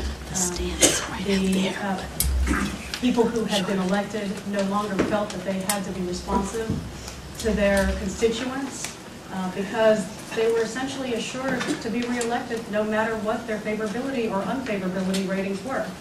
So in California, we at one point had legislative favorability ratings in 7% and single digits, but they were still reelected time and time again, oftentimes without challengers. And part of the reason why was that the lines had been drawn in a way to cement the ability of that particular incumbent to be able to run, and in a 3D chess way, if they were turned out soon, it had been drawn in a way that would pre-select who the successor would be. So instead of having a democracy, we had created a little monarchy of sorts. But the national scene has really brought into sharp focus why we particularly need to look at the need for redistricting reform at the national level and of Congress. Now more than ever, Americans are reminded on a daily basis of the need for a strong three branches of government, each one providing a check and a balance on the other. And when our judiciary is attacked and our Congress serves as an enabler rather than a check, we have a problem. And we can't even voice our concerns to our Congress because those people who are elected are essentially insulated from any kind of challenge from a person from their own party or a person from another party. And that's a real problem. So what are the potential solutions? In 26 states, they have an initiative process. And so in those states where you can't necessarily persuade your legislature to do the right thing, to give up the power, or to imbue a set of standards, the people have taken up the power to change the Constitution or the laws so that there are restrictions on what the legislature can do. In states like California, we've created what we would consider to be the purest form of a Citizens Redistricting Commission, where 14 people are able to be chosen from the population at large, not by the legislature, but through a process where we think the best and brightest are essentially chosen. They listen to testimony of thousands of people from around the state and ultimately draw lines to reflect the changing demographics and the testimony that they're taking in about where communities are. When we first opened up the process for the California Redistricting Commission, we hoped on our best day that something like 400, 500 people, maybe 600 might apply to the commission. In fact, 30,000 people threw their name in. That is an amazing affirmation of the power of democracy in its truest form. The ability for citizens to be involved in the redistricting process, not only in providing testimony, but also potentially being on the dais to listen to fellow citizens and to take in that information and help shape the maps. And ultimately, one of the things that we talked about here in terms of litigation, ultimately, those maps were challenged in 2 different suits, and within 1 year, in a unanimous decision, our California Supreme Court, which had been appointed largely by the opposing party, by the minority party, affirmed all those maps and said, you know what, the process was clean, the maps are fair, these should stand, and we were free from litigation for the rest of the decade. I think that's something that I know a lot of states, particularly North Carolina, would aspire to. If you're not in a state with an initiative process, there are many other avenues to choose. In some states, the legislative circumstances present themselves where the legislature is willing to give up a little bit of power. And so in some states like New Jersey, they have created essentially a political commission where the electeds choose and may even serve on the commission. They create the lines sometimes in final form, sometimes in advisory form. And then there are many, many states which do not have the initiative process and also don't have a political situation where the legislature is ready to give up that power willingly. And in those situations, we fall back on litigation. Traditionally, there have been very few avenues to be able to challenge those maps. The 2 that have been most used include challenging maps based on equal population, and secondly, challenging maps using the Voting Rights Act or challenging them for using race. To start us out today, we have the senior litigating attorney from the Southern Coalition for Social Justice, Allison Riggs. Allison, tell us a little bit about the evolution of Voting Rights Act cases. How are they used? And why are some of us now looking at the possibility of creating a new avenue, not just to use the Voting Rights Act, but potentially to create a new constitutional standard for challenging gerrymandered lines based on partisan basis?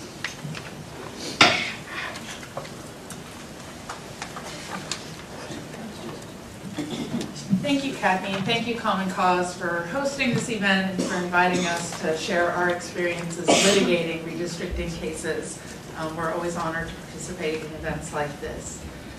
We approach redistricting litigation, redistricting reform, and redistricting advocacy with an unapologetically racial equity-focused lens. And in the civil rights world, in the voting rights world, it's often been that we are focused on bringing Voting Rights Act cases alone, and that the other kinds of litigation avenues of attack are better left to the partisans, and we shouldn't engage in those as much. And our experience has been the opposite, that when we see changing tactics, it's always with an eye towards harming communities of color.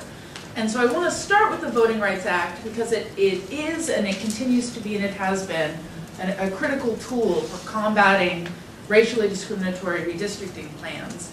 But I'll make a push quickly about why I think the civil rights community and groups interested in defending communities of color need to be creative and open to whatever kinds of creative litigation strategies we can use with the ultimate goal of protecting communities of color. And I'll use the North Carolina example because I think that really brings home what the real strategy behind this is.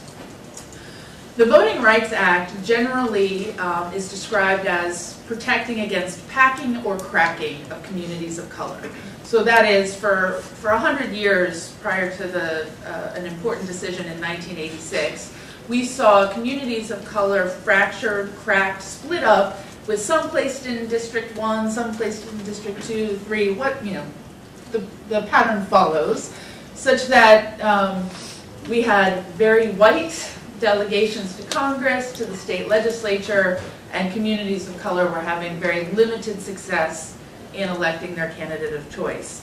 In the 1980s, of course, we had this important decision out of North Carolina, the Jingles decision, that gave a little bit of meat to the Voting Rights Act and said it can be used to create new districts where voters of color really do have the opportunity to elect their candidates of choice. And so in the 1990s, we got 2 congressional districts here in North Carolina that enabled a black representative to be elected for the first time in almost 100 years. We saw the same patterns in Virginia, Florida, Georgia, Texas, where the Voting Rights Act really was used to create that new opportunity. And the Voting Rights Act worked. So not only did it enable voters of color to elect their candidates of choice, but it created a situation where white voters were exposed to being represented by candidates of color and realized that this is a good thing. And so in North Carolina, you had situations where in the 60s, 70s, and 80s, you could go into counties and not find a single white voter who'd be willing to vote for a candidate of color. They would cross party lines to vote for someone of the other party, a white person, before they would vote for a candidate of color. That's not the case in North Carolina anymore. In 30 years, we've made enormous strides in building cross-racial coalitions, in reducing racially polarized voting, and creating a situation where black and white voters do find common ground and find that they can get together in support of candidates of color and candidates that communities of color prefer. So it's done good work.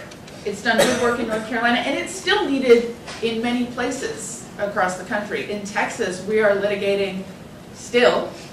After 2011, Texas got 4 new, so for example, Texas got 4 new congressional districts because it had grown so much, and 90% of that population growth was from communities of color. And so they get 4 new congressional districts, and they draw 4 new Anglo-Republican congressional districts. So this was a situation where the Voting Rights Act still was going to serve an important purpose, because Texas was still in the old model of, we're going to crack and pack and not draw new districts that will afford communities of color the ability to elect who they want to elect. But different strategies in different states. In North Carolina, we had a situation where we had substantial African American presence in the state legislature. In the state Senate, for example, 8 or 9 African American state senators, and no majority black state Senate districts, 0. And in 2011, when the legislature redrew, they said, wait a second, I'm going to pack as many black voters into as few districts as possible, say that I'm drawing 10 majority black districts, yay me, and what this does is pack black voters into as few number of districts as possible, afford them opportunities they were already exercising, so not really affording them anything at all, limit their influence in surrounding districts, and create a situation where the policies enacted by the North Carolina General Assembly are antithetical to the interests of communities of color in this state. So this was harmful. But they created majority black districts. So there's no Voting Rights Act remedy there. They created them. They weren't necessary, but they created them. And so this is why we here in North Carolina were willing to,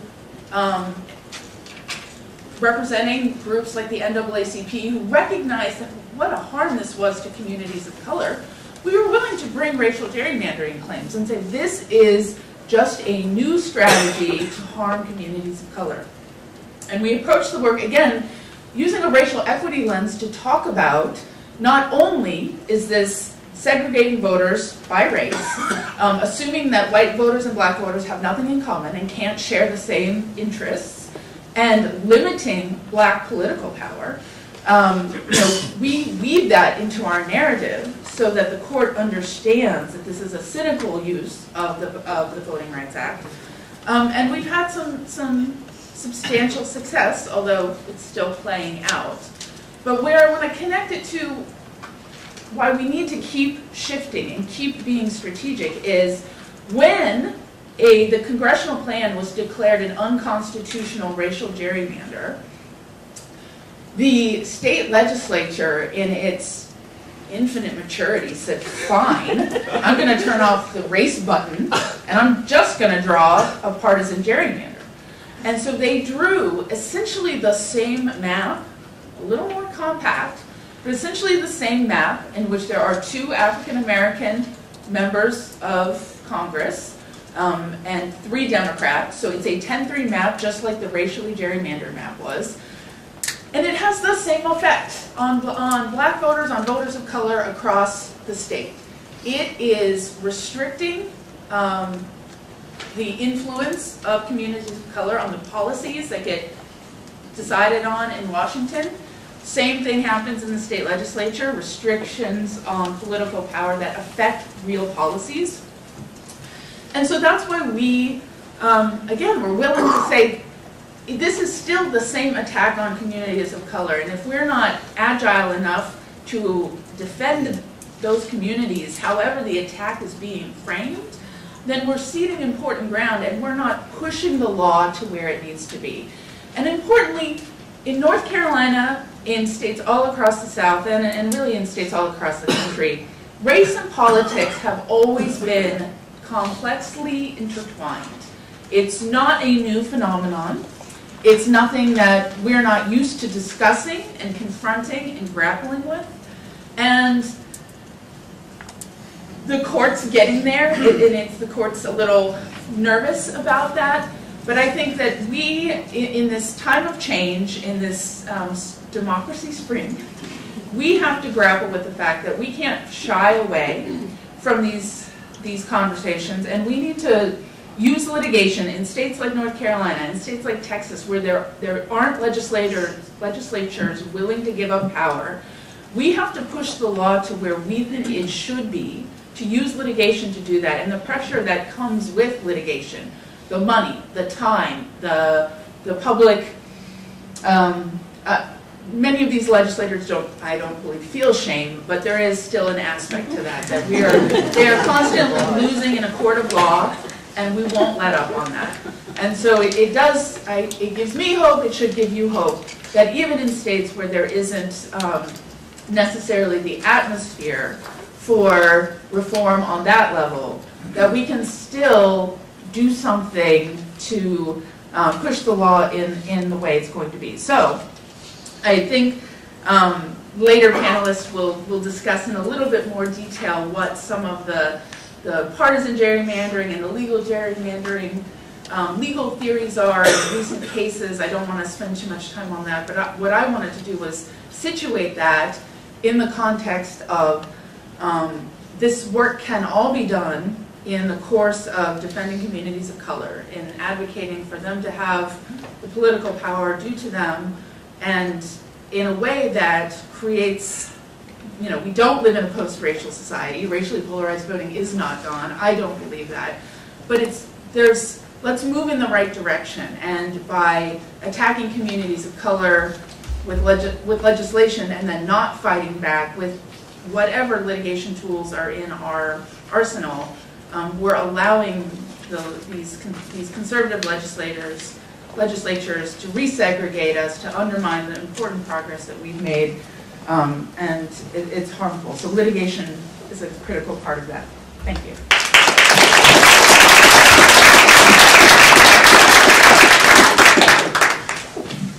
Thank you, Allison. Our next speaker has overcome jet lag because now it's 8 a.m. in Pacific Coast time, so you should be wide awake by now. He is a professor at Pepperdine University of Law, and equally important, for 2 successive years, he has been a judge with Common Cause's Gerrymander Standard competition.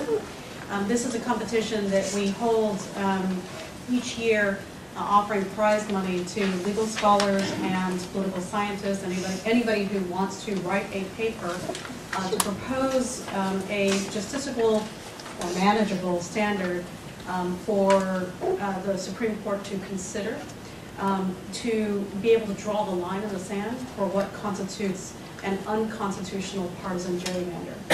Now, I'm going to invite Derek up to explain what all of that means. Know that this is an evolving area of law, and many of you may have heard, or maybe you're excited about the possibility that there's a number of cases that are hailing from Wisconsin, Maryland, North Carolina, and most recently Michigan. We may be having additional cases from other states coming down the line. And one of the real questions is, what are the opportunities to present a case before the Supreme Court that will allow the Supreme Court to finally solidify around what that standard should be for measuring what crosses the line. And for those of you who are thinking about how to talk about this with potential lawyers to bring cases in your states, what are the theories that we might pursue? How would we put together a case that might pass muster? Please join me in welcoming Derek Miller.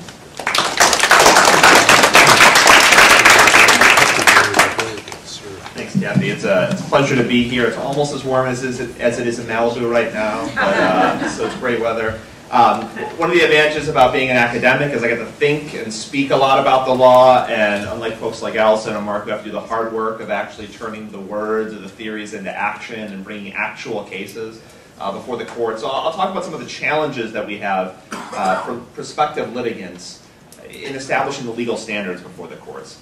And a lot of this turns on something called justiciability, or sometimes in this area known as the political question doctrine.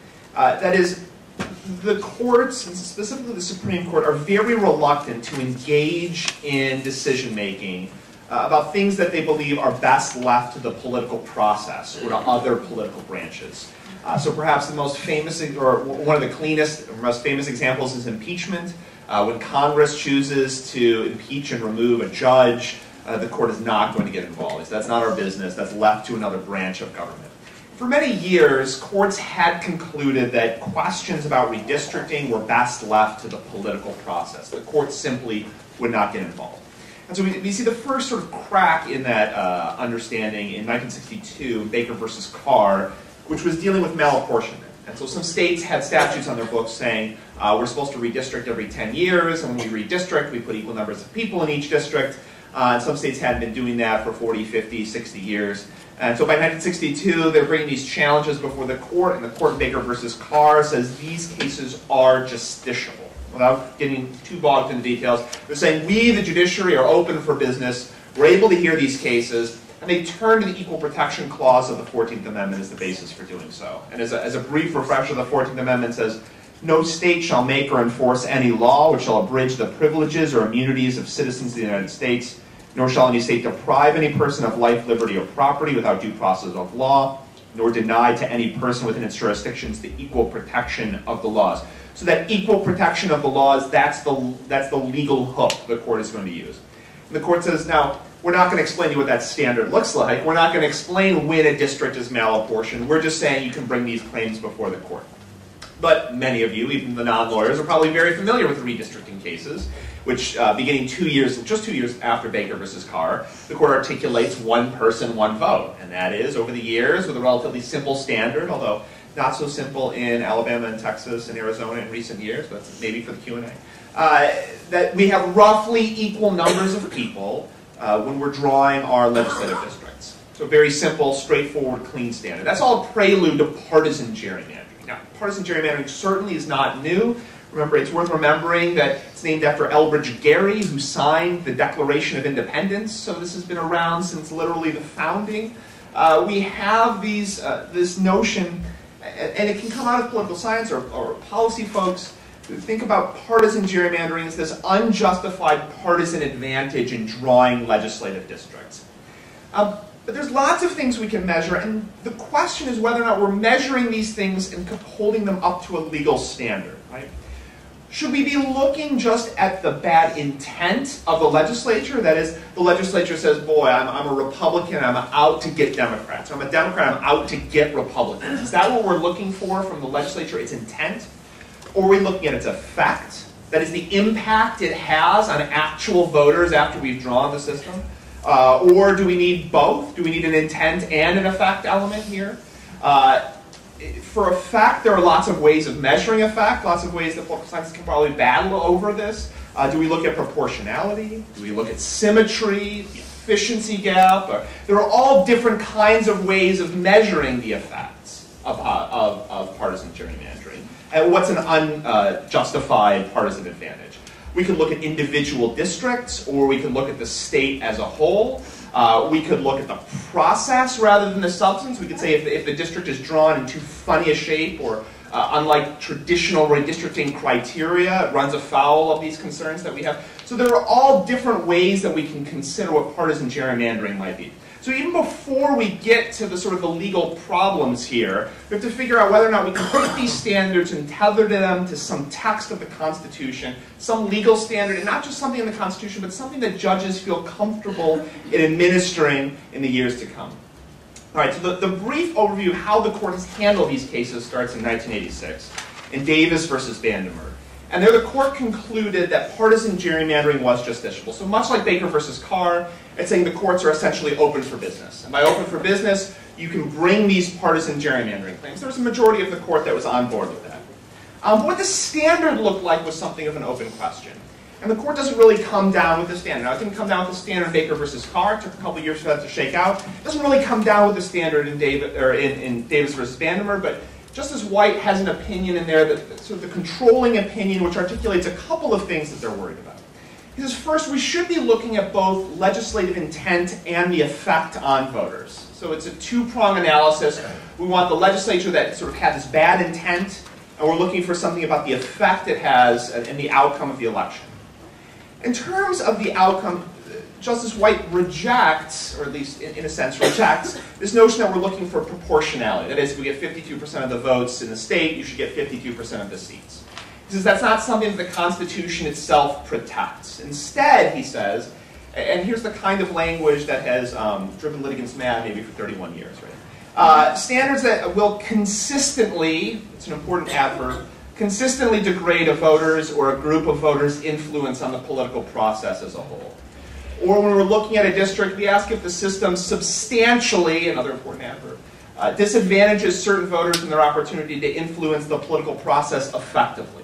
Right, so these are some open thoughts from Justice White suggesting ways about thinking about how we might bring these kinds of challenges, what that standard for unfair partisan gerrymandering might look like under the Equal Protection Clause, but no sort of clear-cut guidelines provided to the lower courts who were going to be hearing these cases.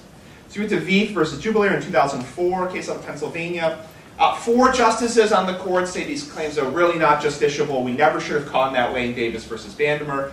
4 justices on the court saying here are a few different ways of thinking about it. Maybe here are some different standards. And then we have Justice Kennedy in the middle, who sort of says, you know what, I agree. Again, in Davis, we were right. The courts are open for business to these claims. Bring partisan gerrymandering claims under the Equal Protection Clause, or maybe the First Amendment of the Constitution.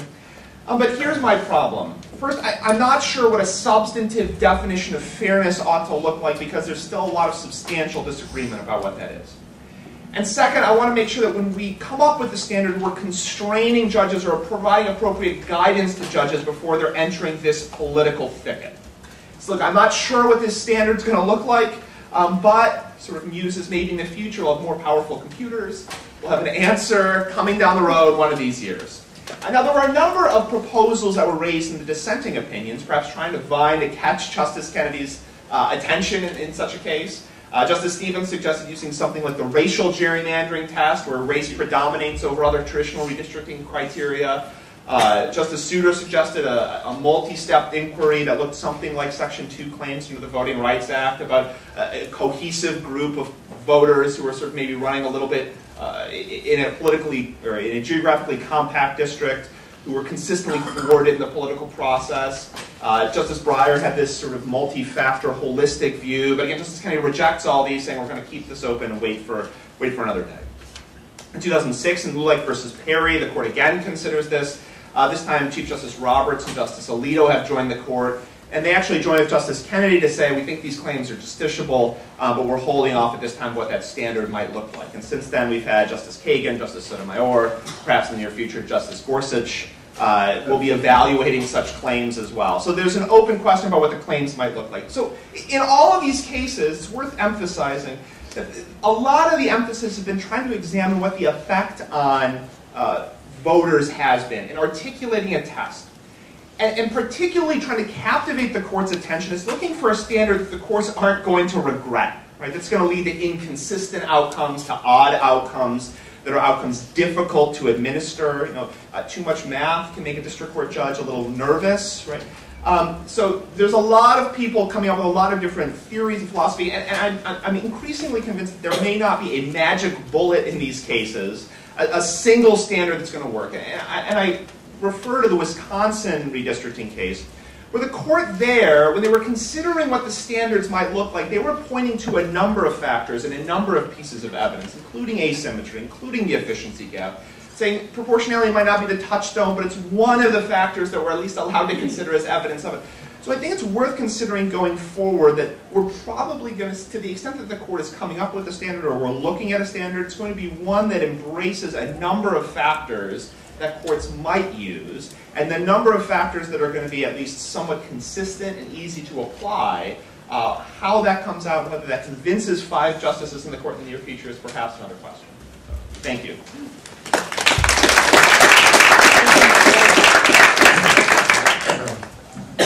We'll be administering the pop quiz at the end of this session. I hope you got all of those cases.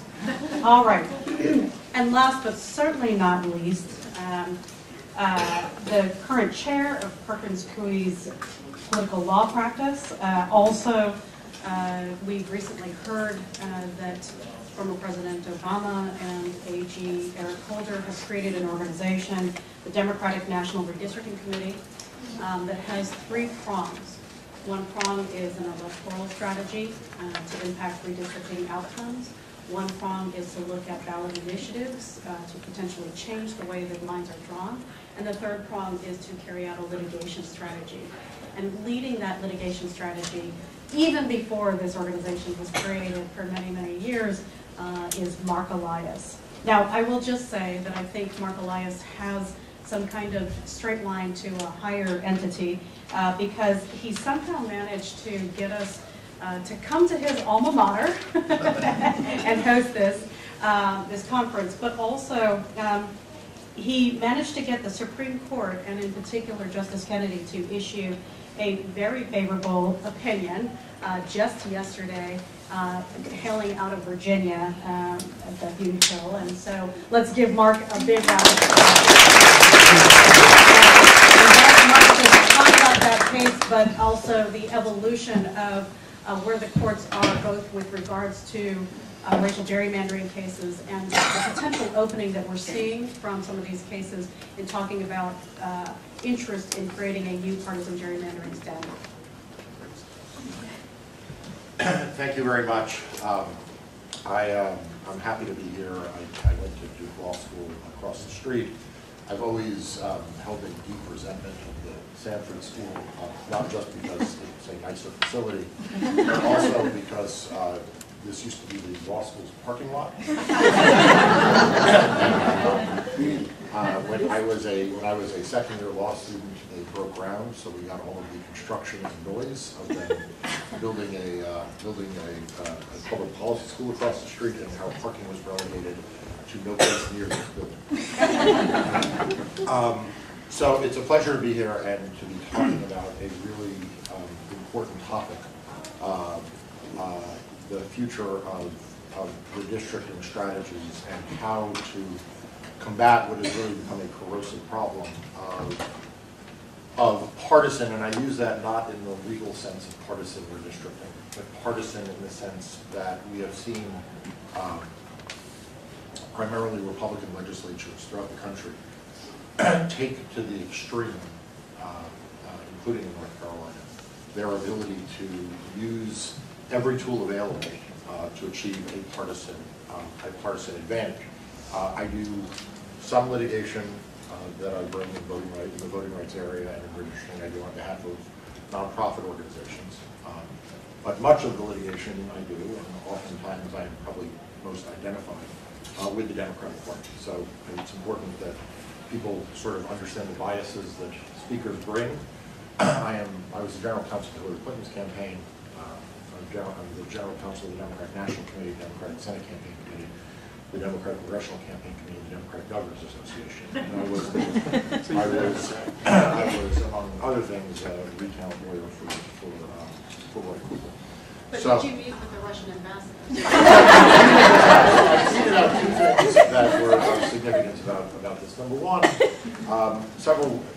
God, they can't hear me. Okay, several weeks ago, Ari Fleischer tweeted something.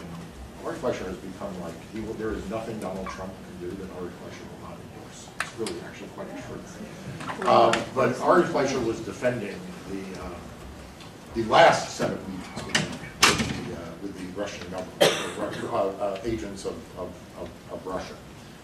And he said, you know, I don't understand why this is big news. This is typical. So I tweeted out that I've represented, and this is true, I mean, literally, if not 1,000, certainly hundreds of campaigns. And I have never once had a campaign that has told me that they have been in contact with the Russian government. Not once. So last night, after I got in and had dinner, a great dinner, and then got back to my room and I saw the latest news last night, and I tweeted out that perhaps what the Trump administration ought to do is just give us a list of people who didn't cheat. Because that might just be more efficient. But in any event, so I come at this with a very particular interest, which is in helping to elect more Democrats, because I believe in electing more Democrats, we will get better laws, and the country will be better served. So with that bias, I want to cover sort of three things. One is I want to talk briefly about the Thune-Hill case, which came out yesterday from the U.S. Supreme Court.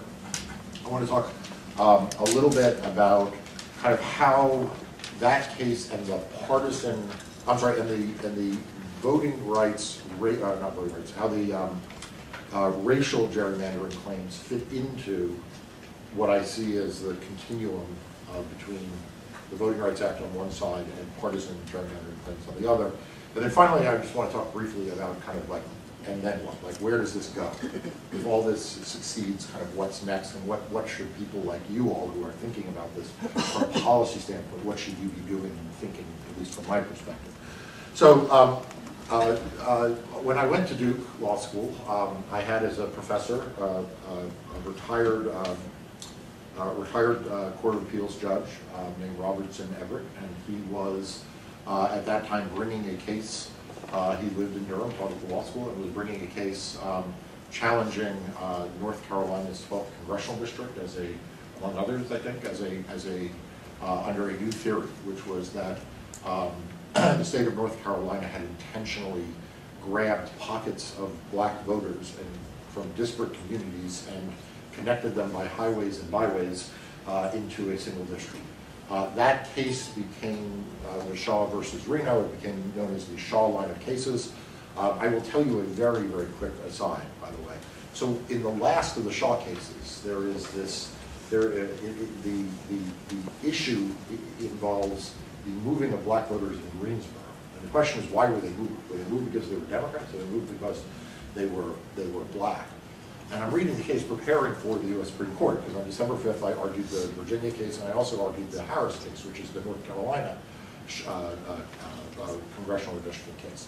So I'm preparing, and we're in the middle of the Cooper recount. So this is like crazy, right? I'm like, I'm dealing with this recount. I'm trying to get, deal with Jill Stein and her situation. I'll just leave it at that for a recount situation. And then I'm like preparing for two arguments on the same day before the U.S. Supreme Court, having just lost the presidential. So it was great. And so I'm reading, and I'm rereading all the Shaw cases. And lo and behold, there's like this key email that is sent to a state legislator, and the state legislator's name is Roy Cooper. And like it's like the critical thing. So I'm on one of our nightly calls, and I say, AG, I just have a quick question having nothing to do with you becoming governor. Just need to sort of sort this out. So this email, was it race or was it party? Because I'm just dying to know. It's been like for 30 years in there, and he said he wouldn't tell me. So, which is good.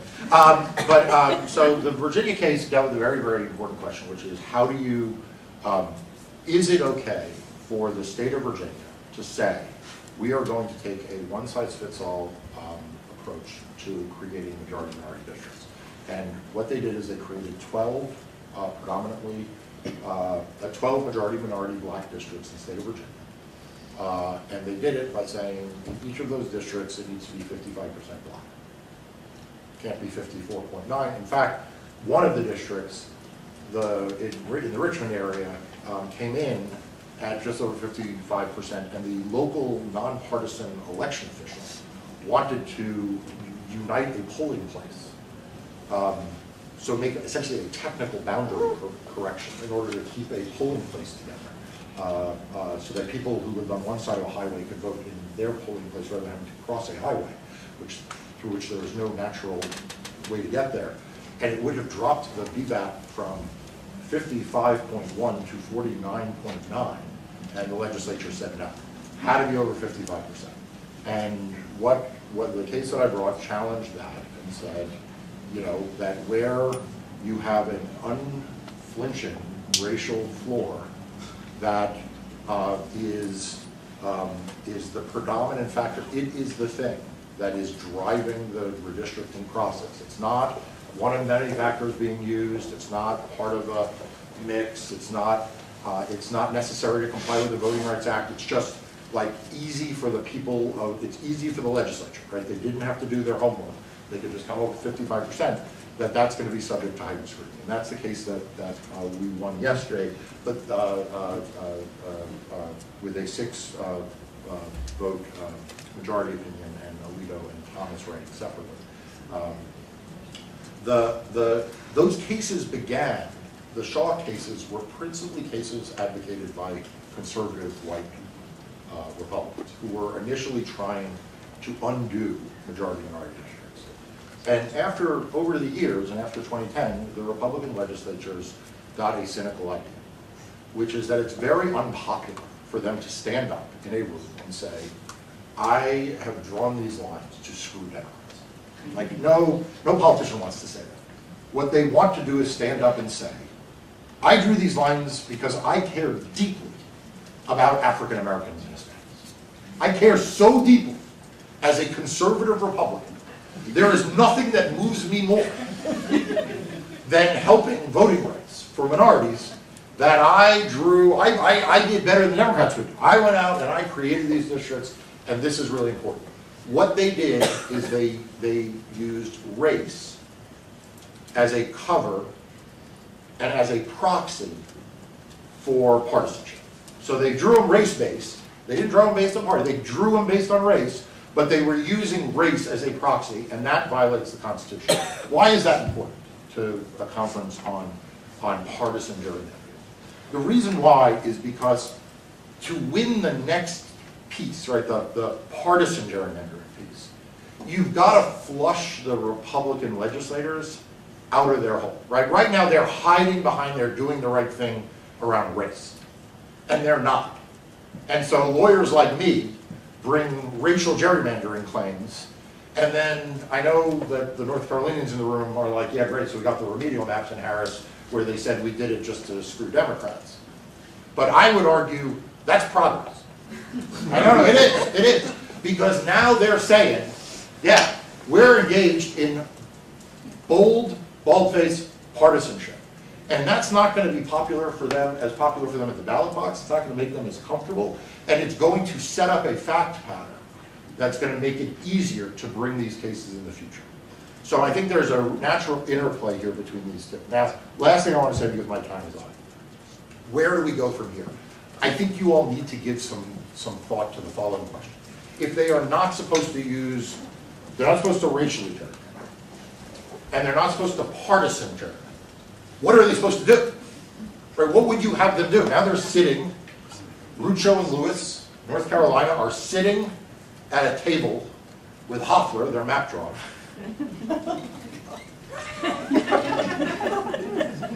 They're sitting there. What would we have them do? Because I know, as someone who has fought with them, Hoffler goes state to state. Hoffler's not a unique. He moved to North Carolina now. Oh, did he? I was going to say he's not unique to you.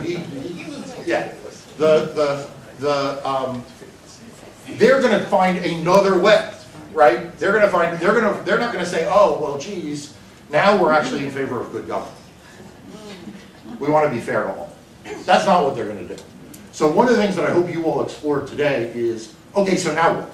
Can't partisan gerrymander, can't racial gerrymander, now what? What is it what constraints are we putting on these legislatures so that we don't just then develop yet another place where they are achieving essentially the same thing? So thank you.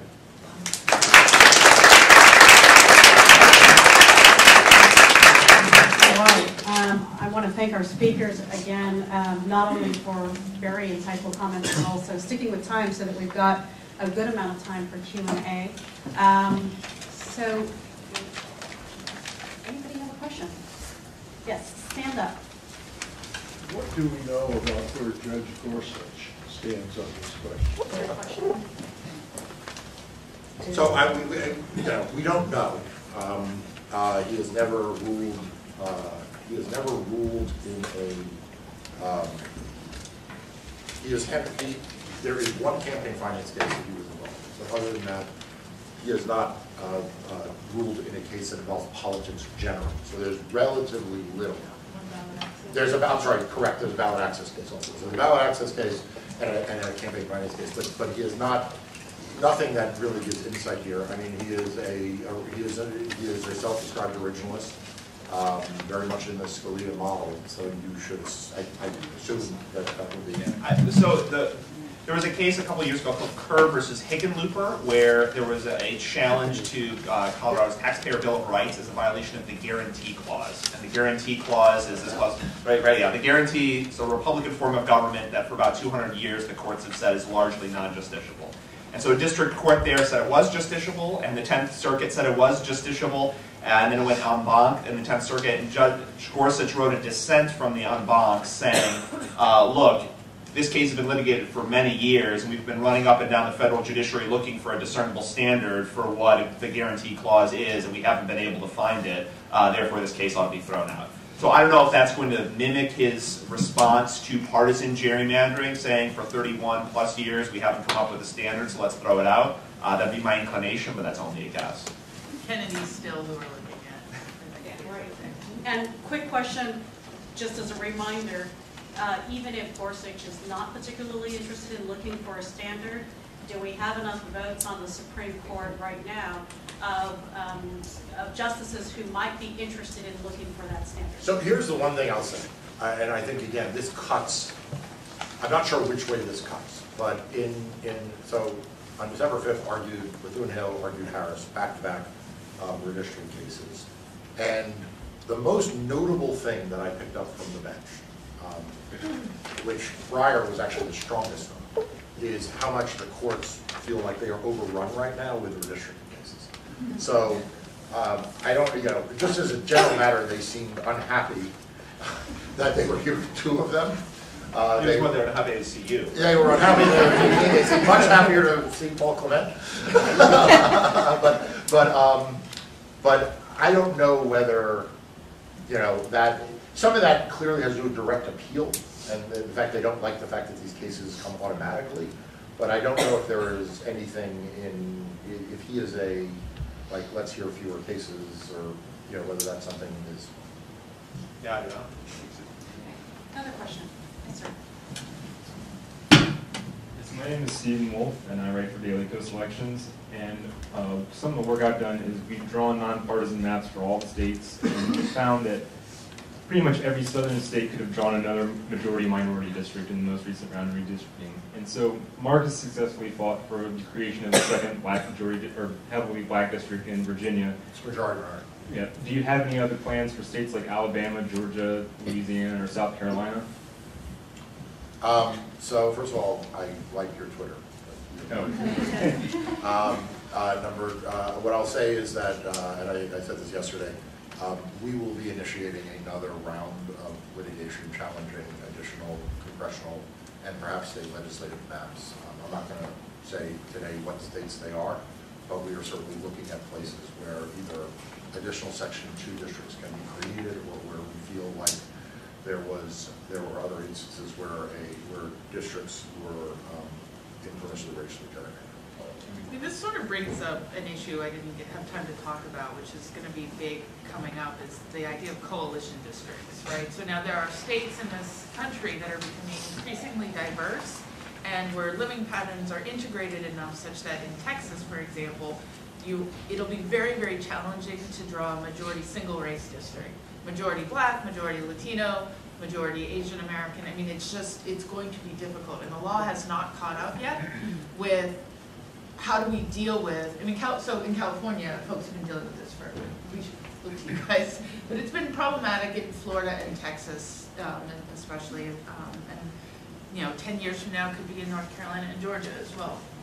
How do we deal with coalition districts where there may be, in reality, tensions between voters of color wanting to elect someone who looks like them, but if the law is just that the Voting Rights Act only compels majority single race districts, we can only do that if we racially gerrymander, and what it ends up doing is creating a situation where voters of color are fighting for scraps from the white table of power, and it doesn't move the ball forward. So this is an area that, I think Lawyers Committee is litigating a coalition district case. We've got coalition districts in our Texas litigation, and there's just, the law is developing in that area, so that's going to come up in future years.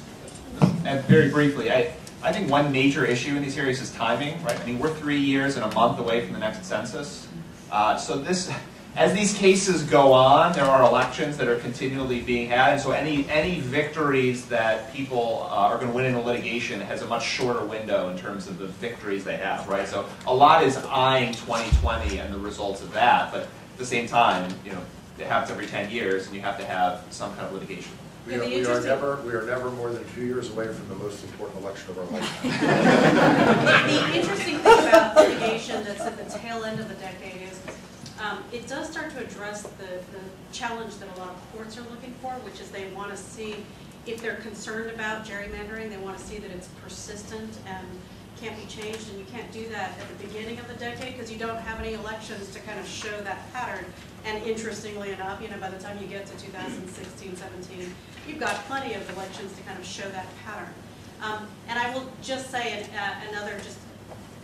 folks stay tuned at the 3 o'clock panel that's talking about local opportunities for change. There are bills that are being pursued and bills that have been adopted in California and Illinois, but folks should look at that. That I believe Tom Sines will talk about adjusting the definition or the test that's used to bring a to create a Voting Rights Act case, and one that starts to think about how we create majority minority districts that aren't actually a majority, that they may be some other threshold for creating a coalition district or some other voting right for crossover voting, or a district that has significantly more than just 50+1, because that's what you need to have the ability to elect candidates of their choice. So not being so fixed with that perfect ceiling or floor. Another question? Yes. We've got a microphone that's coming to you. Thank you. Redistricting should be bipartisan. Support should be bipartisan. I was confused what your position, what party you particularly represent. I think it was Democrat, right? But it should be bipartisan. And the pendulum has always swung, and hopefully it will continue to swing. It may take a longer swing.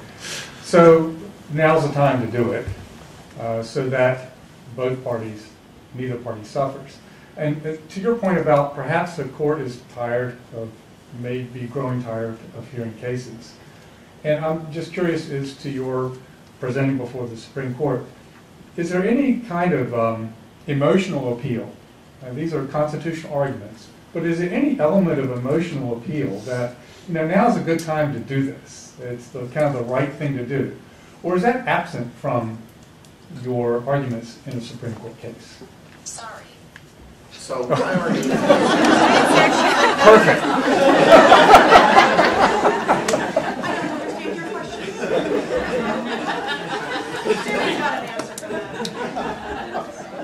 My arguments in the Supreme Court were largely 30 minutes of terror.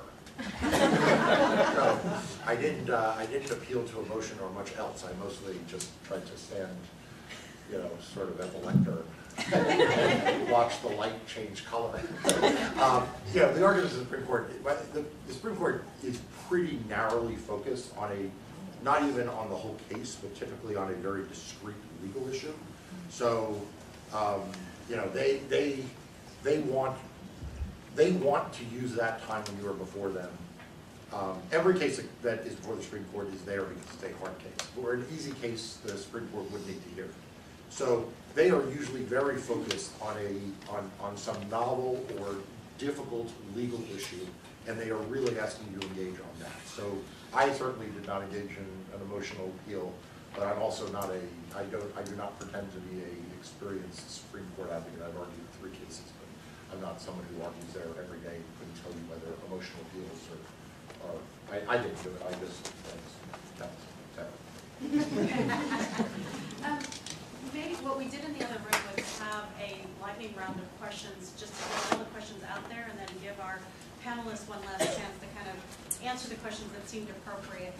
So maybe I could ask, I see some hands going up. I'm going to give maybe 3 more people the opportunity to ask a question. Please stand up, say your question, and then I'm going to ask my panelists to hold off until we get all those questions out there. So, Karen. Hi, Karen Erzlecki, representing the Bauman Foundation. So there's long been nervousness with the civil rights groups versus those who are representing party interests, even the Democratic ones, over how reform will affect the ability to continue to elect, for minority communities to elect the people that they feel would best represent them.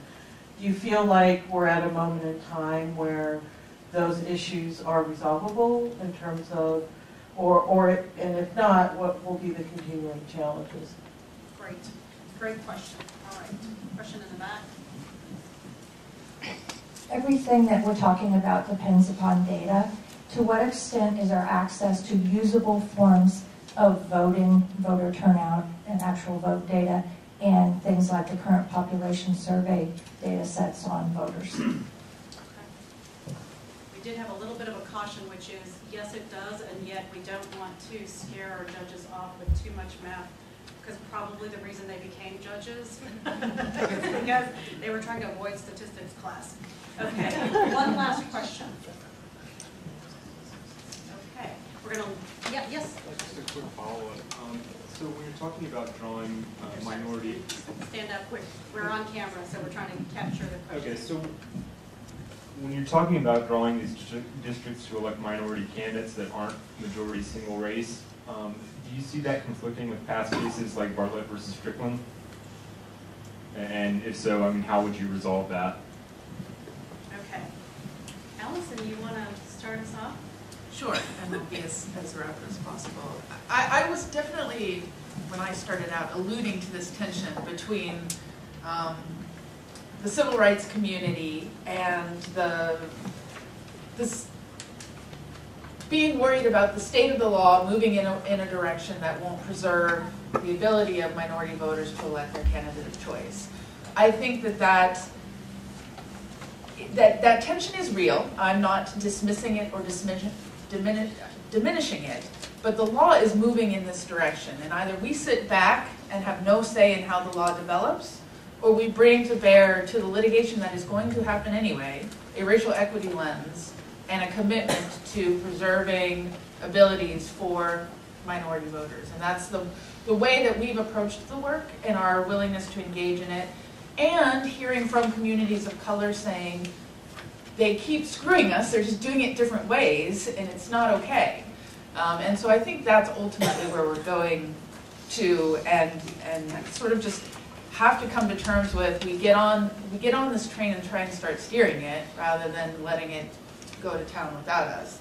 With respect to coalition districts, crossover districts, conservatives tend to use Bartlett v. Strickland in a way. I mean, it was not a decision that we supported, that we're happy about. But I also think there are, they were talking about a crossover district in Bartlett v. Strickland. It was not a multiracial coalition district. And I would have decided it differently, but it's the reality that we have. And so now it's a matter of how do you explain Bartlett v. Strickland in cases where there will be manifest injustice if the rule is you have to draw a district as a single race district. In Texas, if every Voting Rights Act district is drawn that way, the number of elected officials elected by communities of color will be very low. It's just too diverse of a state and has, some integration in, there are segregated housing patterns, but Black, Brown, Asian American has some integrated living patterns. I think there is where I wouldn't shy away from I guess you might call it a more emotional type argument that can't be the law if it means that communities of color are going to be completely left out in the cold. On data, I'm sure more people later in the afternoon and tomorrow will speak a lot more about data. I assume the data is good, sometimes very good, sometimes getting better, and of course never going to be perfect. But I don't think that's what's hindering some of this litigation, because I don't think it's what's concerning Justice Kennedy necessarily that the data is bad, that the evidence is bad or unreliable, right? It's something that can be consistent, easily applied, I think, going forward without some unintended consequences. Now maybe as the data gets better, he feels better about the reliability, and then sort of a backdoor effort. He's not really saying he feels more confident about the test.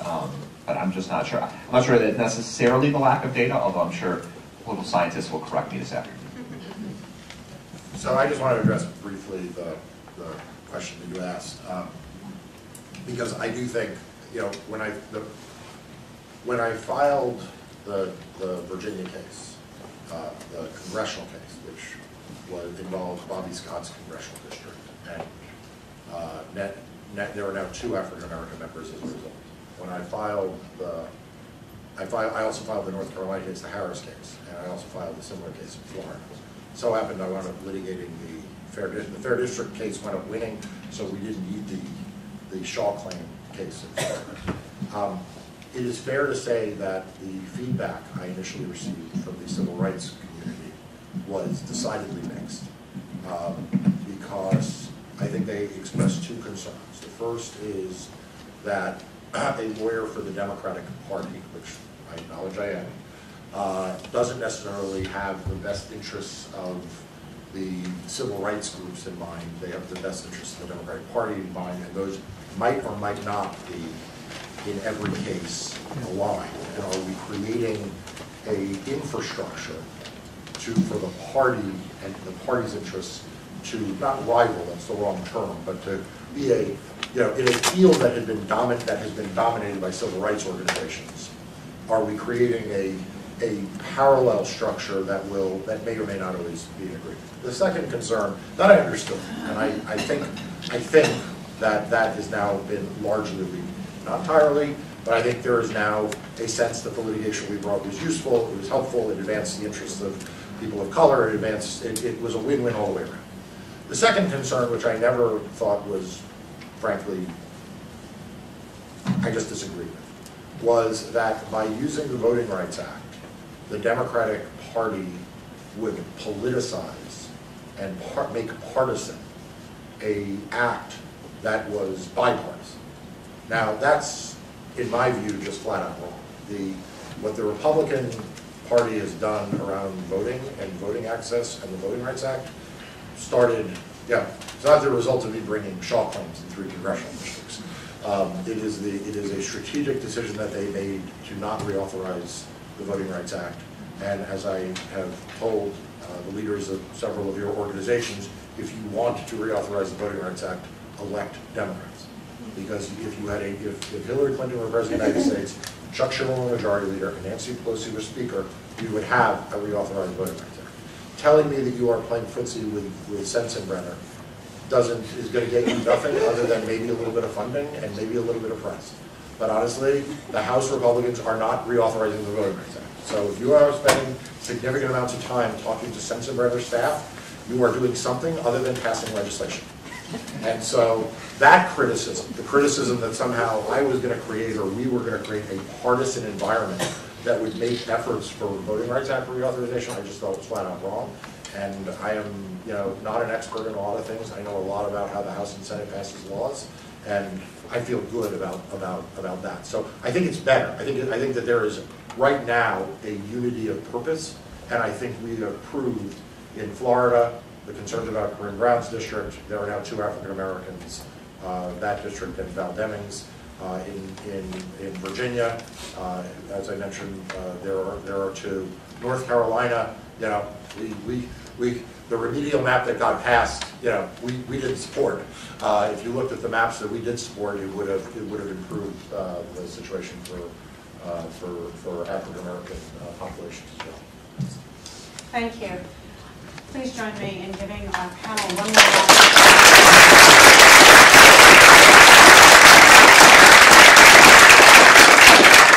Now I'd like to give you a little bit of instruction. The first one's very easy. Lunch is outside. You have about an hour until 1 o'clock. And then you get to have midday redistricting, which means that you can choose to stay in this room or you can reapportion yourself into another room. But once you're there, we're going to ask you to stay in that district for the rest of the day. So, given that, let me not hold you back. Please enjoy lunch.